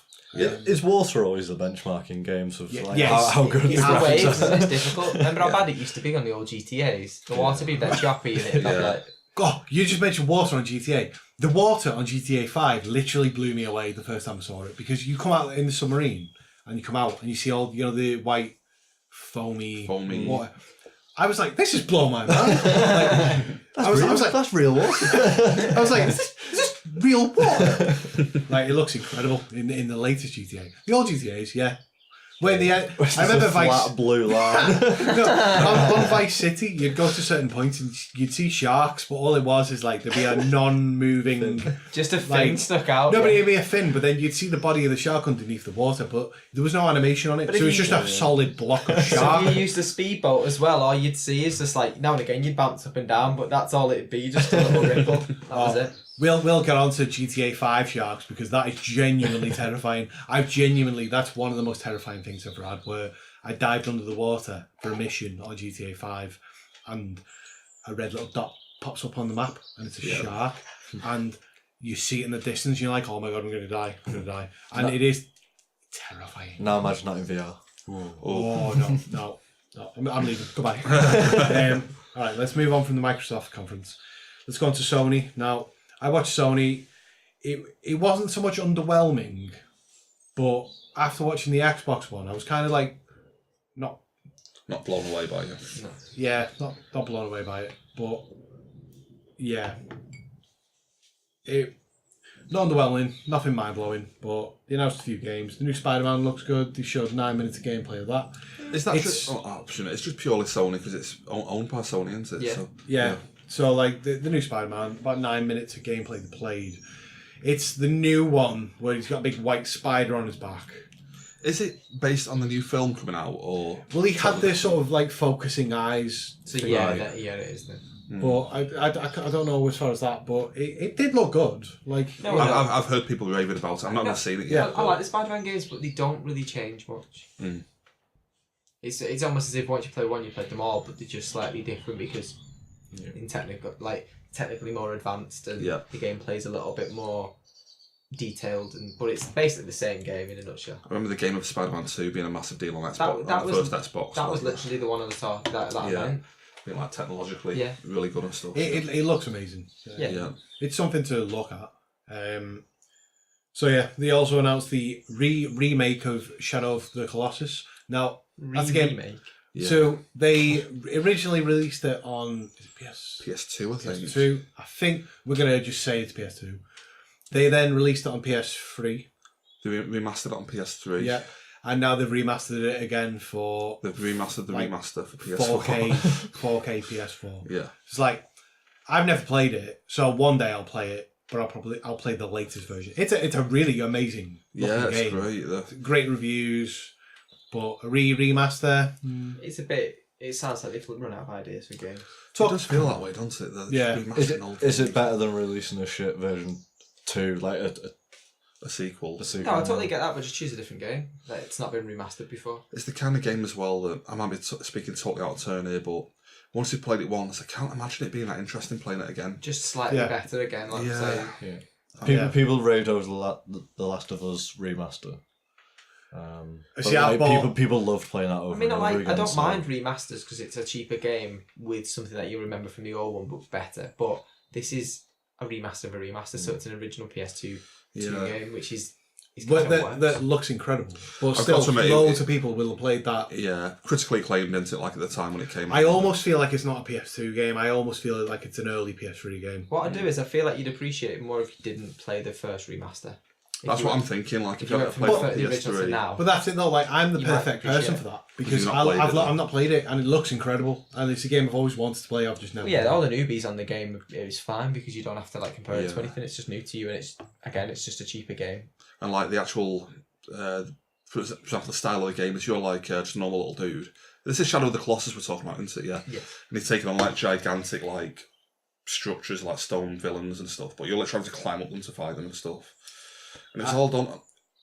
It wasn't cell shading, but it was that kind of style to it, where like you were a little like black shadow, just basically fighting this gigantic monster. It's come on so far though. Yeah. But I've double checked. It is an old PS2 game. Yeah. That they've remastered. And now remastering again. Yeah. All right. To move on from that, they announced a VR Skyrim. Yep. I love Skyrim, but I love VR. Yeah, I'm not asked about playing Skyrim in VR. I'm the same. Like, that's one game I don't want in VR. Like, but that's I bought the remastered Skyrim. Not played it much, even though I love it. Yeah. Yeah, platinumed it. I literally bought Skyrim and never played it on PS3. So. Yeah. Right. On from that, they had the new Uncharted DLC. Now, that looks good. Is it DLC or an actual standalone game? Well, it's almost like it's DLC, but they've said it's a standalone game. But at the end of the day, it looks like a DLC pack. When I first heard of it, I thought it was DLC, but then I heard they were releasing it on a disc. It's not. What's the main character name? Nathan Drake. Nathan Drake. They've not got Nathan Drake in this. It's his two female companions, isn't it? Chloe and I can't think of a name from the last game. The woman number 2. Yeah, that's the one.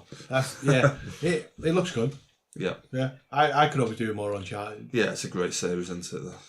It is. Monster Hunter World, they announced. Ooh. Now, I've never played a Monster Hunter game, but I know that there's a big following behind it. For that to come to PlayStation, I think it's a first. Can I ask, is Monster Hunter World Monster Hunter XX? I don't know. It must be a different game. Carry on, I'll come back to that later. Okay. Well, Monster Hunter is coming to PS4, which is interesting for people who care about it. It's something I've tried to play and kind of enjoyed it, but it was too much effort at the time. Yeah. Marvel vs. Capcom, they released the new version of that, the new game of that, which was just, it obviously combines Marvel and Capcom. If you're into that. Not really. It's not for me. No. But it's worth looking at. I think they are like great games, but I just bet it's just literally like a Marvel superhero against like a Street Fighter character. But it plays like Street Fighter, so it plays amazingly well. I don't remember the other ones, but I wasn't a great fan. My thought was this: like, why don't I just play Street Fighter? It's one or the other. Play one or the other. There's no need to mix them. I've got 2 more highlights to mention from Sony. One is Call of Duty World War II. How do you feel about Call of Duty going back to World War? Now, World War II is probably the best time you should be focusing on these battle type games, but again, I don't like Call of Duty. Yeah. I mean, I put a message on our WhatsApp group a while ago about this. I remember at all when they first announced it, it was a big deal, like Call of Duty World War II, as if like they'd invented the wheel or something. It's like, oh yeah, great. And World War II, no one ever thought of that before. Good idea. I think it seems like they've tried to stray away from that sort of era for so long that like they're trying to big this game up for a long time to go back to it. Like they're hoping it'll feel fresh now or something. Yeah, but back to it just doesn't really feel like that. And I read an article on The Verge and they were saying sort of like usually World War II games hit home with a big impact, and this one just misses the boat completely. Just like it doesn't have that same impact as what previous games have. I'd make the point that with the new Call of Duty, it's a lot of the replay value in that for people who are hardcore Call of Duty fans is the multiplayer. And on the multiplayer, you can buy all sorts of mad add-ons for your weapons. So on your laser sight, you can have little weed icons. You can have different announcers. Oh my! That you can't put that in a World War II Call of Duty. It just makes it daft. Definitely. It's almost like you're being disrespectful. Almost. I'm sure Ice Cube is one of the announcers. Oh, you're completely taken away from the game. You can't do that on World War II. So I feel it's probably time they did go back and try that version of the game because they've been going futuristic for a while. Yeah, just like on that, Inman mentioned before, Battlefield 1 goes back to World War One. This just feels like a reaction to that, like, oh yeah, you're doing that. We need to get back on the World War thing. But like, Call of Duty started with the Normandy landings. Do you remember at all? This is what made the name of Call of Duty with those it's fantastic. I remember that. That whole sequence where you land, the Normandy beach landings and stuff. And it just feels like feels daft saying about a real world war, but it feels like they're going over old ground. You know what I mean? Like, it's like you've step done back this, in time. But they've literally done everything else by the sound of it as well. This feels the equivalent to a remaster on the same bloody console. I was going to say that. An old game. Maybe they should have just remastered Call of Duty 2. I'd rather go through that. This is though, like at every opportunity, if I had a choice of a remastered game or a new one, I'd always pick a new one. Yeah, you would, but in this sense, the game's so like shit. Feels a bit like they're scamming you almost. Yeah, like they're basically saying, "Oh, look at this new game. We're just covering all ground like we did in this game. You may as well just remastered." To come away from Call of Duty, like I would feel about the new Crash Bandicoot trilogy because, like, I genuinely, I know I just said that I prefer a new game, but I'm chuffed that the Crash Bandicoot Insane trilogy is coming out this month because that's Crash 1, 2, and 3. Crash 3 is one of my original. Well, all it's missing is Crash Team Racing, really. Oh, I'd love it if they and remastered then that would be them covered for what we need for the games. It's like they've remastered that and they're releasing that on PS4, and those games are great. Crash 2 specifically and Crash 3 specifically are incredible games when I was a kid. Do you know what I love? I've got to admit, I'm a bit different from you guys on that. Do you not like it? I love it when they remaster games, but they give you multiple instead of just giving you the one. Yeah, like a whole series. The three of them, the series, that's so much better. Yeah. It's just like I think I'm sure people are aware, but I'm like 10 years older than you guys. Oh yeah. Yeah. 20 years. And when that game came out, I was like 17, and Mario 64 just came out on the Nintendo. And like when you've got a choice of that or Crash Bandicoot, you're not choosing Crash Bandicoot. Well, you're playing Mario. I get what you mean because that was new then. Back then, the Mario, the world. But I mean, Mario 64 is like for me light years ahead of. That's what I mean. Bandicoot. The technology, the way you're seeing it. For the first time, you ever showed the way the platforms, the way it was totally different. So I literally played the demo of it for PS1. I was like, I'm not buying this. Like, for us, it's like it's kind of a big deal. It's like it's a big deal when you grow up at a certain. Definitely. Area. For me and Jono, this is what we were playing when we were younger. I'm pretty sure though at the time they weren't very critically well received, like Crash Bandicoot. Like the first one was like average kind of thing. John, I don't care what you're saying. Crash Bandicoot 3 Warped was incredible. I didn't even touch the part 3. Nick's not here now, but I'm a feeling he'll love it as just as much as we let's put words in Nick's mouth. Yeah. Nick loved that game, which means you two are outnumbered. Are you on my boat with this, and then Yeah, I was never really into Crash. Yeah. I'll edit your So yeah, the last thing I wanted to talk about from Sony was Detroit Become Human. Become human. Is this the zombie one you were talking about? No. What zombie one was I talking about? You spoke what you went, is this a zombie film that I'm talking about? And then you went, oh, it doesn't matter. Oh, what? I forgot already. He's drunk. I've got a few notes that are like not like conference specific that I'll come to, but yeah. Detroit Become Human is basically the new game from Quantic Dream, which is Heavy Rain, Beyond Two Souls, Fahrenheit, Has anybody played any of those 3 games? Played a little bit of Heavy Rain and a little bit of Fahrenheit. Heavy Rain. Heavy Rain was one of the reasons I bought a PS4 because I knew it was coming out, and I was like, I need a PS4. People were excited about that game. That game, like it's like a 9-hour PS3. PS3. Yeah. Did I say PS4? Yeah. Okay. Heavy Rain was one of the consoles. Heavy Rain was one of the reasons I bought the PS3 console, and it genuinely was because I was like, I need to play this game because I've played Fahrenheit, which is for me fantastic. I've had Fantastic. It's just the way that game works. It's like it's all about choices. I know that a lot of these games steer you down a path even though you've made decisions. But with Heavy Rain, like genuinely, even though that is the case, there's so many different types of endings for different characters. Like I've played it more than once, and once when I played it with my girlfriend, one of the characters died in a fire about 4 or 5 chapters before the end. So there was nothing more for them. That was the end of their story. Just on that whole thing, like one of the things I remember hearing a while ago on like some random games podcast, they were saying the thing about a great game is that it's not giving you the choice to do whatever you want. It's making you feel like you've had the choice to do whatever you want, even though you haven't. You know what I mean? Like, and that's what Heavy Rain is like, isn't it? It makes you feel like you've completely chose everything where you might not have done, but it makes you feel like you have. Like. This is it. Like I played the game and I played it. Like it makes you make choices through Heavy Rain, and at the end of it, you can either save your child or not. Right? Obviously, you're going to try. Jason! Like it gives you those decisions, and you make decisions, and by the end of the game, depending on how you made those decisions, means if you'll get there on time or not. That's the gist of it. Okay. Like I've played it more than once and got 2 different types of ending. Yeah. And well, not just 2. There's like multiple for multiple character, but it's. I don't know, like if that type of thing is in the new Detroit game, which I'll go into now, that'll be a great game. So Detroit is basically about how androids are part of our everyday living. So androids live among us. They look like humans, but they're not. They don't bleed blood. They bleed like coolant. I'm gonna assume given my robotics knowledge, like they bleed like blue coolant. And yeah, like on the trailer they released quite a while ago, it was like an android holding a girl who's like a real human girl and was going to drop her off the top of a building and shoot her in the head. That was going to happen. But in this new one, it's like the choices you make, it's quite hard to sell to someone who's not watched the trailer. So we go watch the trailers. Yep. Well, I'll get back to you in a minute. Give me a sec. Like that game's going to be amazing. It took David Cage is his name. It took him 2 years to write this game. Just the script. The script alone took that long to write.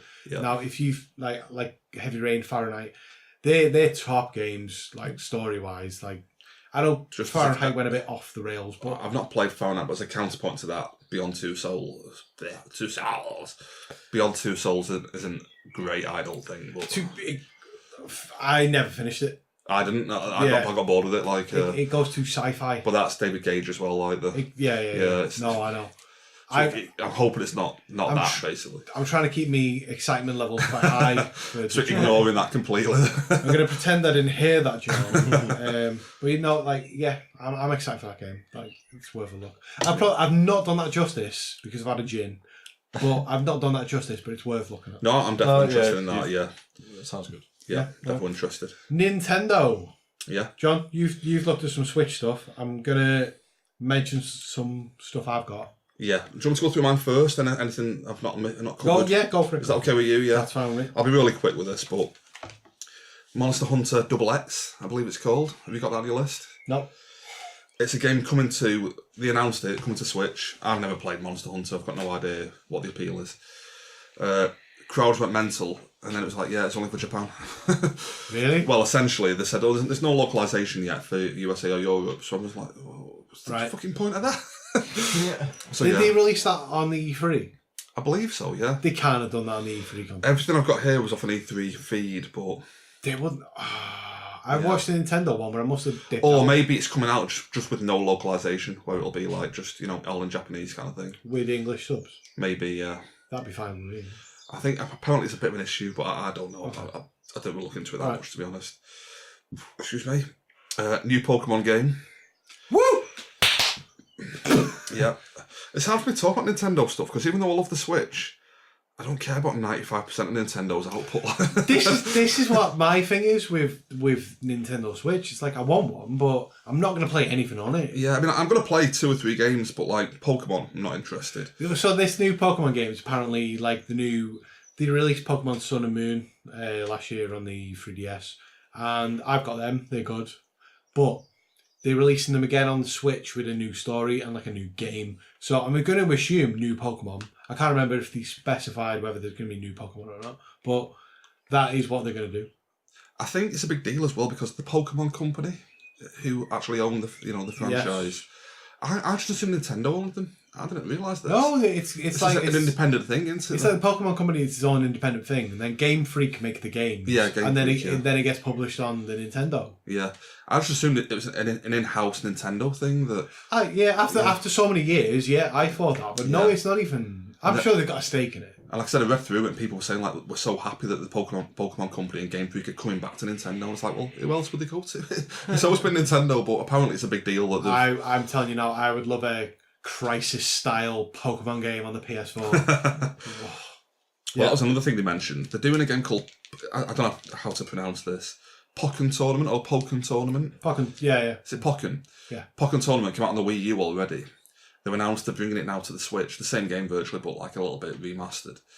But going on from that, they've announced they're doing a lot of Wii U games porting to the Switch. Yeah. Which people aren't totally happy with because they feel like, that, what's the point? Well, but going back to the backwards compat thing, I never bought a Wii U. It's one of the few consoles I never bought at launch. I'm happy for that because I never played these games in the first place. So I'm okay with that. So you mentioned Amiibos then. I remember that. Yeah. Did you? Or did I make that up?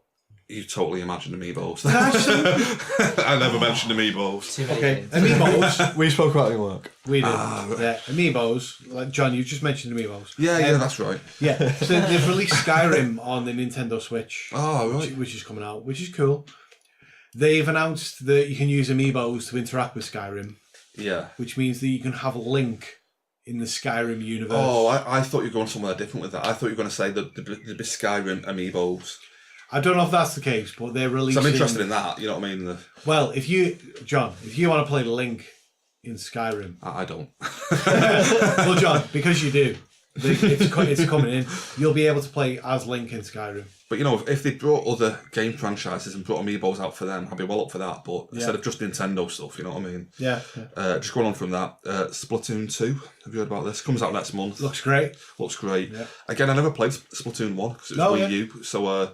I'd be well up for playing that when it comes out. So would I if I had it. Yeah. Paintball, horde mode kind of shooter game. Looks like a load of fun. It's like graffiti on Tony Hawk. Yeah, and like there's bits where you've got to like paint every surface in the game and stuff like that. I'm all for it. Yeah, it looks like fun. I've never played a Splatoon game, but apparently that is a great game. Same here, looking forward to that.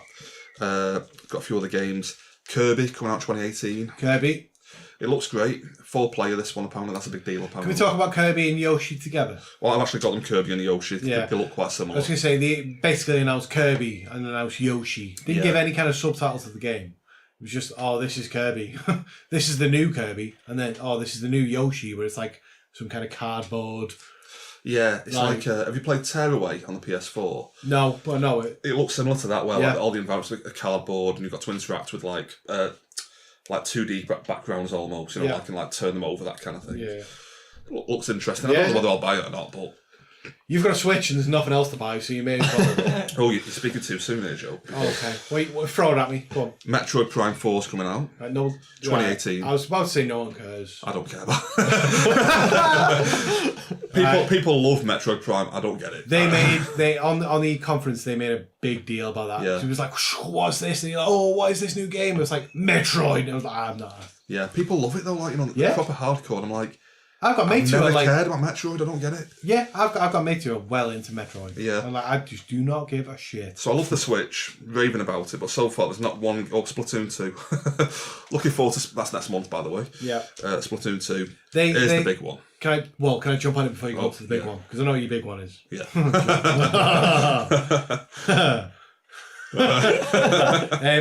was they released a DLC pack for the new Zelda game. Yeah, so two packs apparently. Yeah, it's like 2 story-driven DLC packs. Yeah, that you can't buy separately. So you gotta buy them. As a bundle. $19.99. Yeah. So I was probably going to convert to £19.99. The game's like £55 to start off with. So. Yeah.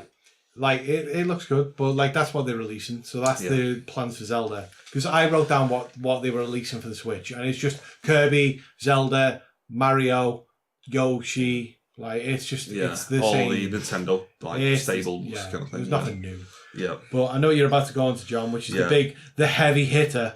By the end of the year, we will have Rocket League on Nintendo Switch. This wasn't the heavy hitter I was expecting. Oh, well. Really? No, right, all right. Talk about Rocket League. By the end of the year, you all know how good I am. Oh, sorry, not how good I am. How much I love Rocket League. Sam, Jono, I'll be editing this. You all know how much I love Rocket League. It's coming to the Switch by the end of the year. Jono, in work or lunch, I can play Rocket League at my desk. You might have to, because I'm not playing this. Can't wait for that. That'll probably be a step towards you getting sacked. Just in the toilet playing Rocket League. John's been gone a while. Yeah, it's no different from usual. Carry on. So going on from that, the only other game announced at E3 that's coming out this year for the Nintendo Switch, a console that launched 3 months ago. They've announced 2 games at E3 that's coming out this year. One of them is Rocket League that's been out for 3 years already. The only other game is Super Mario Odyssey. Well, this was the big hitter that I was alluding to. Rocket League, Joe, that's the big hitter. Oh yeah, Rocket League, the game that's on all the other consoles that was free on the PlayStation. Yeah, great game. Heavy hitter. I love Rocket League as much as you, John. Yeah. The heavy hitter here is Super Mario Odyssey. Yeah. No, it New Donk City. Whoop whoop. Yeah, looks good. Got your little hat in this game, haven't you, with eyes on it? Yeah. Yeah, new mechanic. So this game looks basically like Super Mario 64. Yeah. But yeah, definitely. That's what I mentioned it before. That's what I think. It looks like Mario 64. John, you might like this one because it shows a few costumes he can wear, and there's one where he's wearing an American football helmet and outfit. It was like, I don't know the context of that, but I just saw it. And it's all like stars and stripes in it, the actual shirt and stuff. Yeah. Love that. Yeah, I like this. It looks amazing. It looks great. It looks so good. Like he had a sombrero, so I'm assuming he went to Mexico. Yeah. At some point. He turns into a frog, as you mentioned. Yes, this is the best bit. Right. Oh, let me tell you about this. So Mario takes his red hat off. So I'm gonna paint this out for you. He then flings his hat at things near him. So it can be a bullet bill or it can be a frog, right? So imagine a little cute frog. Okay? Throws the hat, lands on the frog's head. Mario then jumps in the air and jumps into the hat. Takes over the frog. And the frog just sort of wakes up and goes, "What the fuck?" And the frog then grows a Mario mustache whilst wearing the Mario hat and becomes a character you play as. It's the greatest game I've ever seen. It looks great. To be fair though, he could be a frog in the old Marios anyway, like back in the SNES days. So it's fun. So it's like that. It's callback. Yeah, but it looks great. It looks. If I had a Switch, I'd be buying that game. Well, New Donk City. It's like you can fucking see Mario driving around like New York. It's supposed to be New York, but it's New Donk City, and you see him driving around on a little scooter with a little yellow taxis next to him. It's a good. Well, I can guarantee, Joe. You just mentioned if you had a Switch, you'd buy that game. I can guarantee you would, because there's nothing else to buy. It's going to come out in 2018. So, other than Rocket League, which you've already got on the PS4, so. And Zelda, which is it's just DLC, that isn't it? Yeah. Yeah. So, other than that, I love Nintendo Switch. Yeah. Okay. All right. We'll move on to Ubisoft. Now, I'll be fair. None of you have watched the conference, and I've watched half of it. But Far Cry 5, that's been shown. I've watched the gameplay for that. Sam, you've seen a bit of that? I saw a bit of it when you were watching it, yeah. Yeah, it's Far Cry kind of went down the same route every game. Now, have you played Far Cry 3 for Primal? I played 3, played a bit of the very start of 4, not played Primal. So it's a good idea for a game. It's a good game, but they did the same thing year after year. So they've done Far Cry 5, which is basically you are in a sort of like a remote American town, and it's been taken over by an American religious cult, basically. And yeah, that's the game. So it's first person. You go and find like outposts where they have a bunch of them together. But that looks good. It'll be great, but like you say, it does get a bit samey. Like Definitely. Assassin's Creed, they're just Ubisoft again. They're just kind of finding a formula and just repeating it until like the cash runs out, kind of thing. Yeah. Rabbids Kingdom. So you know the Rabbids, the rabbits that they're in the Rayman universe. The Rabbid, yeah. Well, that was actually a Nintendo game I missed. Rabbids plus Mario. So John, if you don't want to interrupt me as I'm speaking, but they've announced Rabbids Kingdom, which is a Ubisoft game that incorporates Mario, and it's basically the Rabbids join Mario on his little adventures, and the Rabbids are kind of like the original Minions. Yeah. You know, like Despicable Me? Yeah, definitely. The Rabbids are like that. That's what they act like. They're dopes. And yeah, that looks alright. And it was the Nintendo Wii that made them kind of like big. Remember all the little mini games they came out with for the Rabbids, Raving Rabbids, Rayman Raving Rabbids, that was it, yeah. Loads of stuff like that, so. No, it looked good. Like the graphics look great. It looked just the same as Super Mario Odyssey. Superman. Yeah. Joe said Superman again. It's like the 4th episode in a row where Joe said Superman instead of Super Mario or Spider-Man. Superman Odyssey, I'm looking forward to that. Whatever. On the Ubisoft conference, literally the head of Nintendo, can't remember his name, came out to meet the Ubisoft head on the stage during the Ubisoft conference. And they both got fake guns. And did a whole back-to-back, whoa, and did a whole back-to-back thing, and like it was the best thing I've ever seen. Best or worst? Definitely best. Can go either way. Yeah. So we've covered the main conferences, but I am currently looking at a list of stuff I might have missed, and that we're going to talk about. So, yeah, Far Cry 5. Beyond Good and Evil 2 got announced over E3. I've never played. I've got the first one on PS4 through PlayStation Plus. Never played it, but it's meant to be amazing. Not something I've played, but it seems to have good reviews. We didn't even mention FIFA 18. I know, but what's it's kind the of point? like, All right. That's all it needs mentioning. Yeah. FIFA 18, that's due to be coming out. Yeah, they're doing the Journey 2. Yeah, new story mode. Yeah. Well, same story mode, version 2. Yeah. We should have a chat about like FIFA or Pro Evo. It's like I'm conflicted, me, because I went from FIFA to Pro Evo, back to FIFA, back to Pro Evo last year. That Pro Evo game was great. It's amazing, yeah. But like, I don't know whether to buy FIFA next year. It's because it's the dark side. It's the Apple to everyone. Yes, that's it. It's What the Pro Apple. Evo is? No. Or FIFA? Get out. I just cleared that. FIFA's like Apple. It's like Yeah. no matter No, I how, agree. you'll find a better phone or a better something else, but for some reason you buy that. Yeah. Pro Evo is the indie phone. Yeah. It's the Chinese make of Hipster. phones. Like, Yeah. Pro Evo I love, and like the latest ones. You were talking about like NBA earlier, sort of like the controls on that. Pro Evo, there's actually, I'm sure I've said this on the podcast before, but there's a learning curve to the controls because there's so many different things. You know, FIFA, you'll press LB to make a player do a run.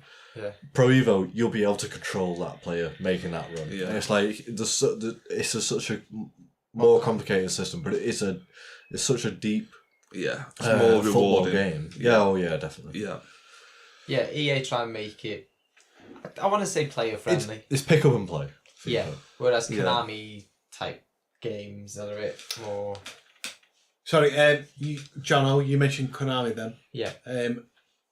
John, I'm going to pick you up on this because Jono just reminded me there. Did he mean Konami? Is that what you got to go to? Well, I was about to say that last episode you pronounced Konami. I've always pronounced it Konami. Konami. Yeah. Yeah. Well, It's Konami. It's not Konami. It's spelled Konami, it's Konami. I've looked it up. Are you sure? I thought it was Konami. John, I've looked it up. It's Konami.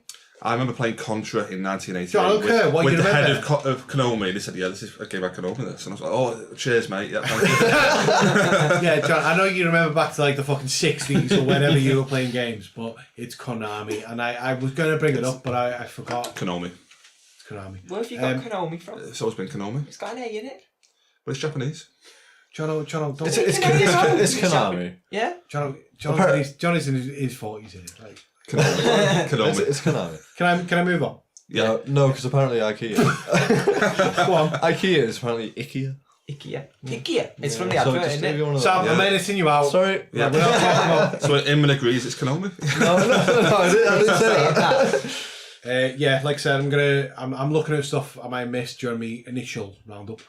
Super Hot VR. Did anyone see that? I haven't heard of it. So Super Hot VR is like the best VR game going, and PS4 showed more footage of that for the gameplay, but it's a weird Matrixy style game where you've got your gun and you like go left and right and it's got bullet time in it, but that game is really really good. So I haven't heard of that. It's worth a look. Super Hot VR. They're full for that. Yeah, worth a look at it. Undertale, they announced a new one of them on the Sony press conference. Undertale. I haven't heard of that. So it's like a retro style RPG that originally came out on the PC. But yeah, it's coming both to the PS4 and the Vita, so the Vita gets a mention. and gets a new game. Wow. Well, yeah, exactly. It's the only thing keeping the Vita alive. Yeah. But that looked good. They did a humorous little video where that appeared on the screen. Therefore, check that out. Yeah. Crackdown 3 that got announced on the Xbox. Yeah. Crackdown 1. I loved Crackdown 1. I thought that was really good. It was different at the time. Did you play it at all, Inman? No, I know the name, but I don't actually know what the game's about. It was like you were kind of agent for the government or whatever, but you're given like superpowers. So like as the game goes on, you can learn to like jump further, like Infamous basically. Like you have superpowers in this weird suit you wear. But it was just great, like just smashing up a city, just jumping around everywhere. Okay. Crackdown 2 came out and the reviews weren't great for it, so I thought, I'm giving that a wide berth kind of thing. So, but I love the first one, so I'd be interested to see what the new one's like. Yeah, they announced a new Dragon Ball game called Dragon Ball Fighter Z if you're English. That looked great. It looked like it encapsulated all that was Dragon Ball in a Dragon Ball Z fighting game. And I was like, that's fantastic. So, Nick's not here. I know nothing about Dragon Ball. RIP Nick. But, like, Nick would be into this. He would have been into it. Yeah. So, yeah, we'll bring that up next week when Nick's back on. Also on the Xbox One, I forgot to mention that they announced Minecraft, right? Have you heard of Minecraft? Have you heard of this? Have you heard of this? They've announced Minecraft, the new one, and they've released also, they were like, it's got 4K, like, HD graphics, and you're like, it's Minecraft. Like, it's basic. It's a pixely game. So, follow me on this. A new it's already out on Xbox One, Minecraft. Yeah. A new version of Minecraft. A new version of Minecraft where they're upgrading it, right? Now, they're upgrading it to have better... They've said it's upgraded graphics, all that, but it's upgraded lighting, basically. That's the main part of it. Now, if you think about it, like, I'm not going to lie, when you play Minecraft with upgraded lighting, which people in the PC have been doing for years, it looks incredible. Like, it looks amazing. Yeah. So you've got the blocky, like, detail and all that. But yeah, like when you get the lighting spot on, it looks amazing. Like, so they've done a great thing there, where Minecraft have basically done that and used better lighting, and released it as that, and it looks great. Like, I love Minecraft. I've not played it much, but I enjoyed it when I played it. Yeah. Yep. State of Decay 2 they released. Anyone give a shit about that? I never played the first one, but I remember hearing it was good. Like that's like a co-op kind of zombie survival game or something. Yes, that's correct. Never got the first one, but I remember hearing it was good, and I had no idea they were doing part 2 for it. Yeah, no, I mean we've pretty much covered all the main highlights from E3 up to now at least. Yeah, I'm sure there'll be. It usually takes some time to decipher. Yeah, to all sink in kind of thing. Yeah, let it all sink in. But they're the main points for E3 this year. And I thoroughly enjoyed all those conferences that I watched. Yep. Good. Yeah. Are we done then? Yeah. See you later, boys. No, yeah. So like E3 this week, it was a good show, and I definitely recommend checking out any trailers, anything like that. There was a lot of good stuff on there. Mm. Yeah. Yep. I enjoyed what I saw. Star Wars Battlefront 2, that's the big one. Yeah. Game you're most looking forward to? Star Wars Battlefront 2. Are you going straight Oh, for yeah, that? definitely, yeah. Straight for that. No doubt about it, yeah. Or Rocket League on Switch. For me, it might be Detroit Become Human, because that is the new Heavy Rain, basically, but with androids, and that's probably what I'd pick. I think, for me, driving games are a preference of mine. Forza. It's going to be Forza. Just because of the looks of it. So Quality is almost guaranteed with that series as well. Yeah, it's going to be amazing. It brings it up a level. Jono, did you hear anything there that you're particularly interested? No, from hearing it, I'd have to watch it. Some of the expos just to see. I want to be visually encapsulated rather than trying to hear it, because to hear something doesn't entice me. I have to see it. To want it. So not Rocket League on Switch then, no. No, that doesn't.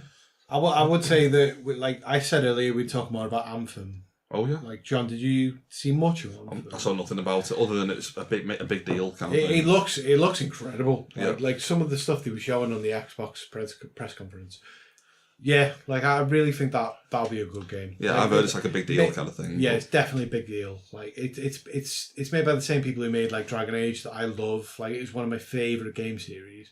It also makes BioWare also do Mass Effect, which I've never played but should play because it's got that was a big Xbox.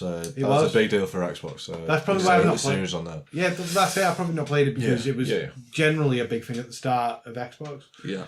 But the new one of those looks incredible. It looks really, really good. Like, if I give my sort of final thoughts on watching all the conferences, Xbox was the one that truly captured my attention. Probably came through for you. Yeah, it probably came on. It's like, with Sony's generally the one I look out for because I got a PlayStation 4. Yeah. But whilst it wasn't underwhelming, it wasn't brain... It didn't wow you. No, it didn't catch my attention. I was like, here's a few games. I was like, they look good. But when they showed the Xbox One X stuff, I was like, this is amazing. I was like, what have you been doing? What? It looked incredible in 4K, and like we're getting to a point where 4K TVs are not out of the realms of. Oh no, they're affordable now. They're getting more affordable as we go on. I'm nearing buying a 4K TV. So am I. Yeah. But like none of us in here have got a 4K TV, have we? No. Nope. No. It's like we're getting close to that. Yeah. And the latest iterations of the PS4 Pro, the Xbox One X, they go to the 4K. So yeah. Well, one thing I did see this week, it's not part of A3, but I showed you, is a 262-inch 4K TV. Yes. I showed you the pictures. What? Yeah. It's mental. Like it's $500,000. John, can. Are you alright to buy us one of them? Yeah. Just throw one of them. Don't get it ordered. $500,000, but that's without the installation fee. You have to get a project manager to get it installed for you, which is another $40,000. What you next? $40,000. Imagine that. $40,000. What's your next project? Well, I've got to put a telly up for a fella. Is it $40,000? $40,000 for installation. half $500,000 for the TV. It's like the pictures. It can't do the size of the TV justice, but it's because you have to stand. You have it in such a big room, but you look at the sofa next to it, and it's a huge sofa, but it looks like it should belong in like a. I'm assuming we're talking like dollhouse. cinema quality size. Well, that's the thing. It's 4K, but it'll be so stretched. Come on. It's literally about that wall size, probably. I love that. Bigger. Yeah, the listeners that know. wall. Sorry, can I jump in it? John was trying to explain to Jono the size of the screen, but almost dabbed whilst he was trying to explain it on an audio format, and he was like, it's like this. Like this. I'm just dabbing over it. Yeah, all right. Let's put an end. Let's put. I've got one more thing. And it is from E3. Is it about like? It is from E3. Is it about Frazzled or whatever? No, it's the original Xbox controller making a comeback. Oh, yeah. All right, fuck this. Well, we forgot about this. Yeah, that original Xbox, the massive dinner plate controller. Yeah. I love that. It was perfect. I'm the same as you. We used both just expecting food to be on the It was shy. Oh, I loved it. Like, you can see I've got big hands. I've got big hands, but I don't like. Like, the idea of that it was too clunky. No, it was perfect. The perfect size for me, that. And I felt like it slipped. If you got, hours of play and you get slippy hands, like wet hands. I don't get that. You'd be like all over the place. I don't get greasy hands, mate. You fucking do. No, man, are perfect. I love you said that, and John was like, "Yeah, you do." Yeah. You're always greasy. No, I'm with Jono on this. Like that dinner plate controller. No. Perfect. No, they're bringing that back. It's outsourced. It's not Microsoft that are making it. But really? It's going to have the black and white buttons on it. No idea what they're going to be used for, but... Were they like 1 and 2 or something at the top, the black and white ones? Basically, you had the triggers, you didn't have the bumpers, but they're going to add the bumpers to the Duke controller, or the Duke controller. So they're going to have the bumpers on it, but you also face have buttons. Yep. Then a little white and black at the top. Is that right? Yeah, you're going to still have the white and black. The Xbox, the big Xbox symbol in the middle, is going to be turned into a little screen. So when you turn the Xbox on, it's going to load up on there with a nice little animation. Well, I like the idea of using that for like your can of beer or something. Just drop that on the middle bit. Fuck yeah! No, I love that controller, and people say it's uncomfortable. I loved it. I really liked it. I was genuinely gutted when I phased that out. I was like, I'm going to be buying that controller straight away. Yeah. You pair of fucking idiots.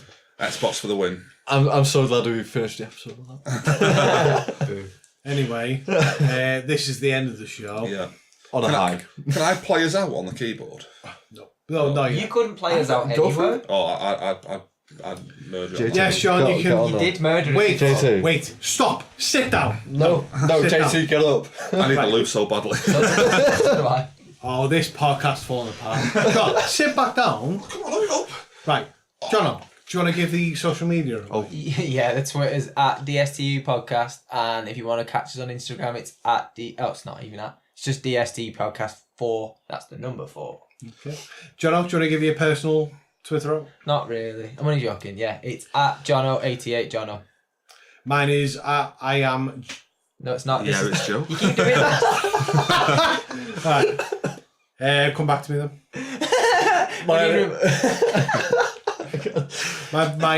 My Twitter is it's Joe. YEHITSJOE. Yeah, it's Joe. Yeah. If you want to follow it, like we're all laughing here, but if you want to follow the main person on this podcast, like it's that's me. It's because I run the central one. I review I Am Legend now. Is that alright? What? I Am Legend. Can I review that now? On your own podcast. What do you think about love? Flate's pretty good as well. YEHITSJOE. Follow me there for my new podcast. I'm doing it on my own. It's called Drunk History Podcast. Sam, give your podcast. Sam, please give your Twitter over.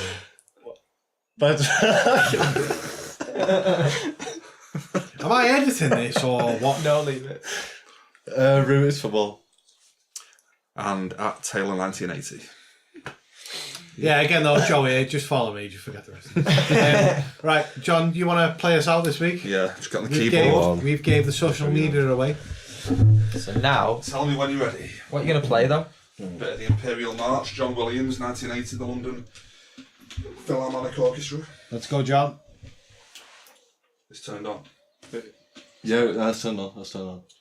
Okay, cheers guys, goodbye, see you next week.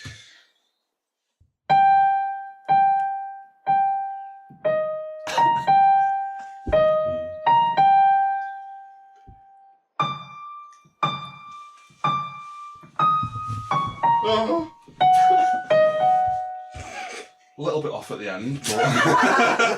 Do we have to pay copyright for this? No, because I got it wrong. Is that it? Oh yeah, that was it, sorry. Oh, fuck it, right, we're done. See you later. Bye. Bye. Wait, Cheers, bye. Cheers, bye.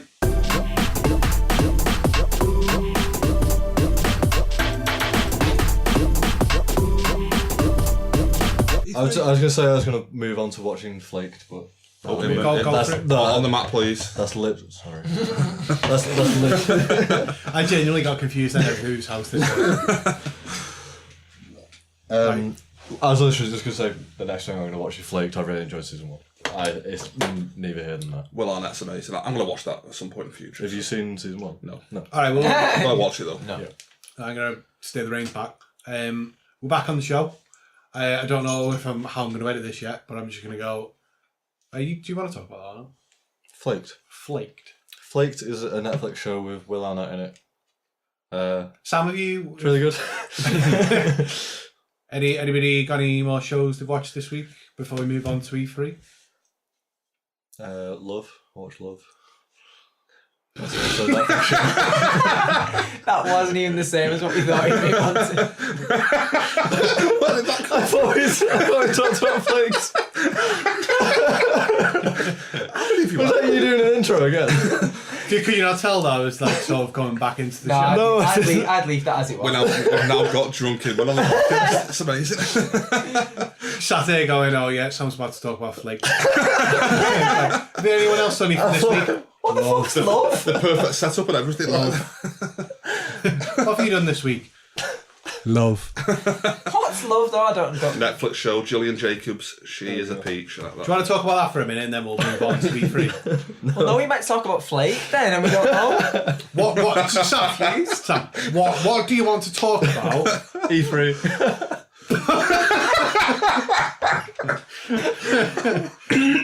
Right. I'm not bothered. Oh no. You've got to do Flaked and Love Flaked. now. I just call you Flaked or something. Sam, do you want to talk about Flaked?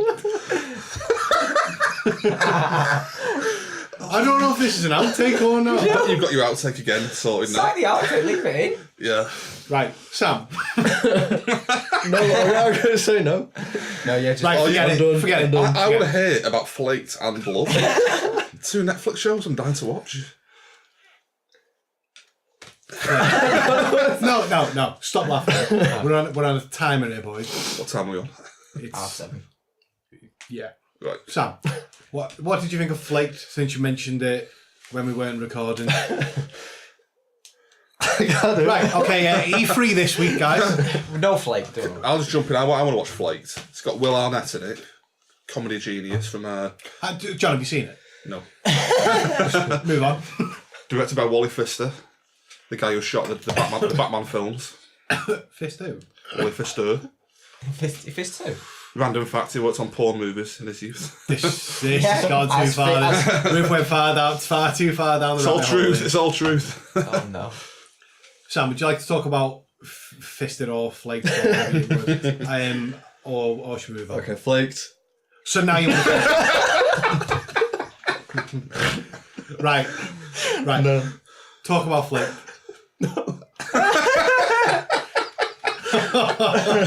Just move on to E3. Right, how am I supposed to work with this?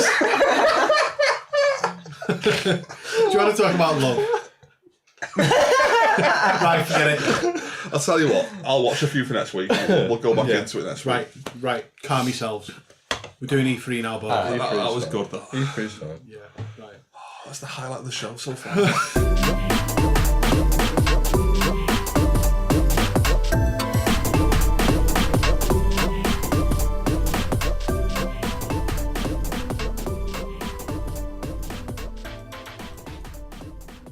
No, you got to touch the grid and the middle mesh.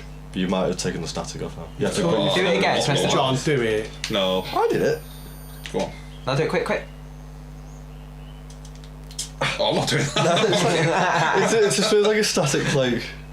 No, I remember being 10 and like I went It's gone over the now. wire with the mower and not then doing that. picked it up and fucking You just electrocuted myself. Do that. Oh, it's awful. John, Anyone touch else? No. I'm not doing it. I'm not.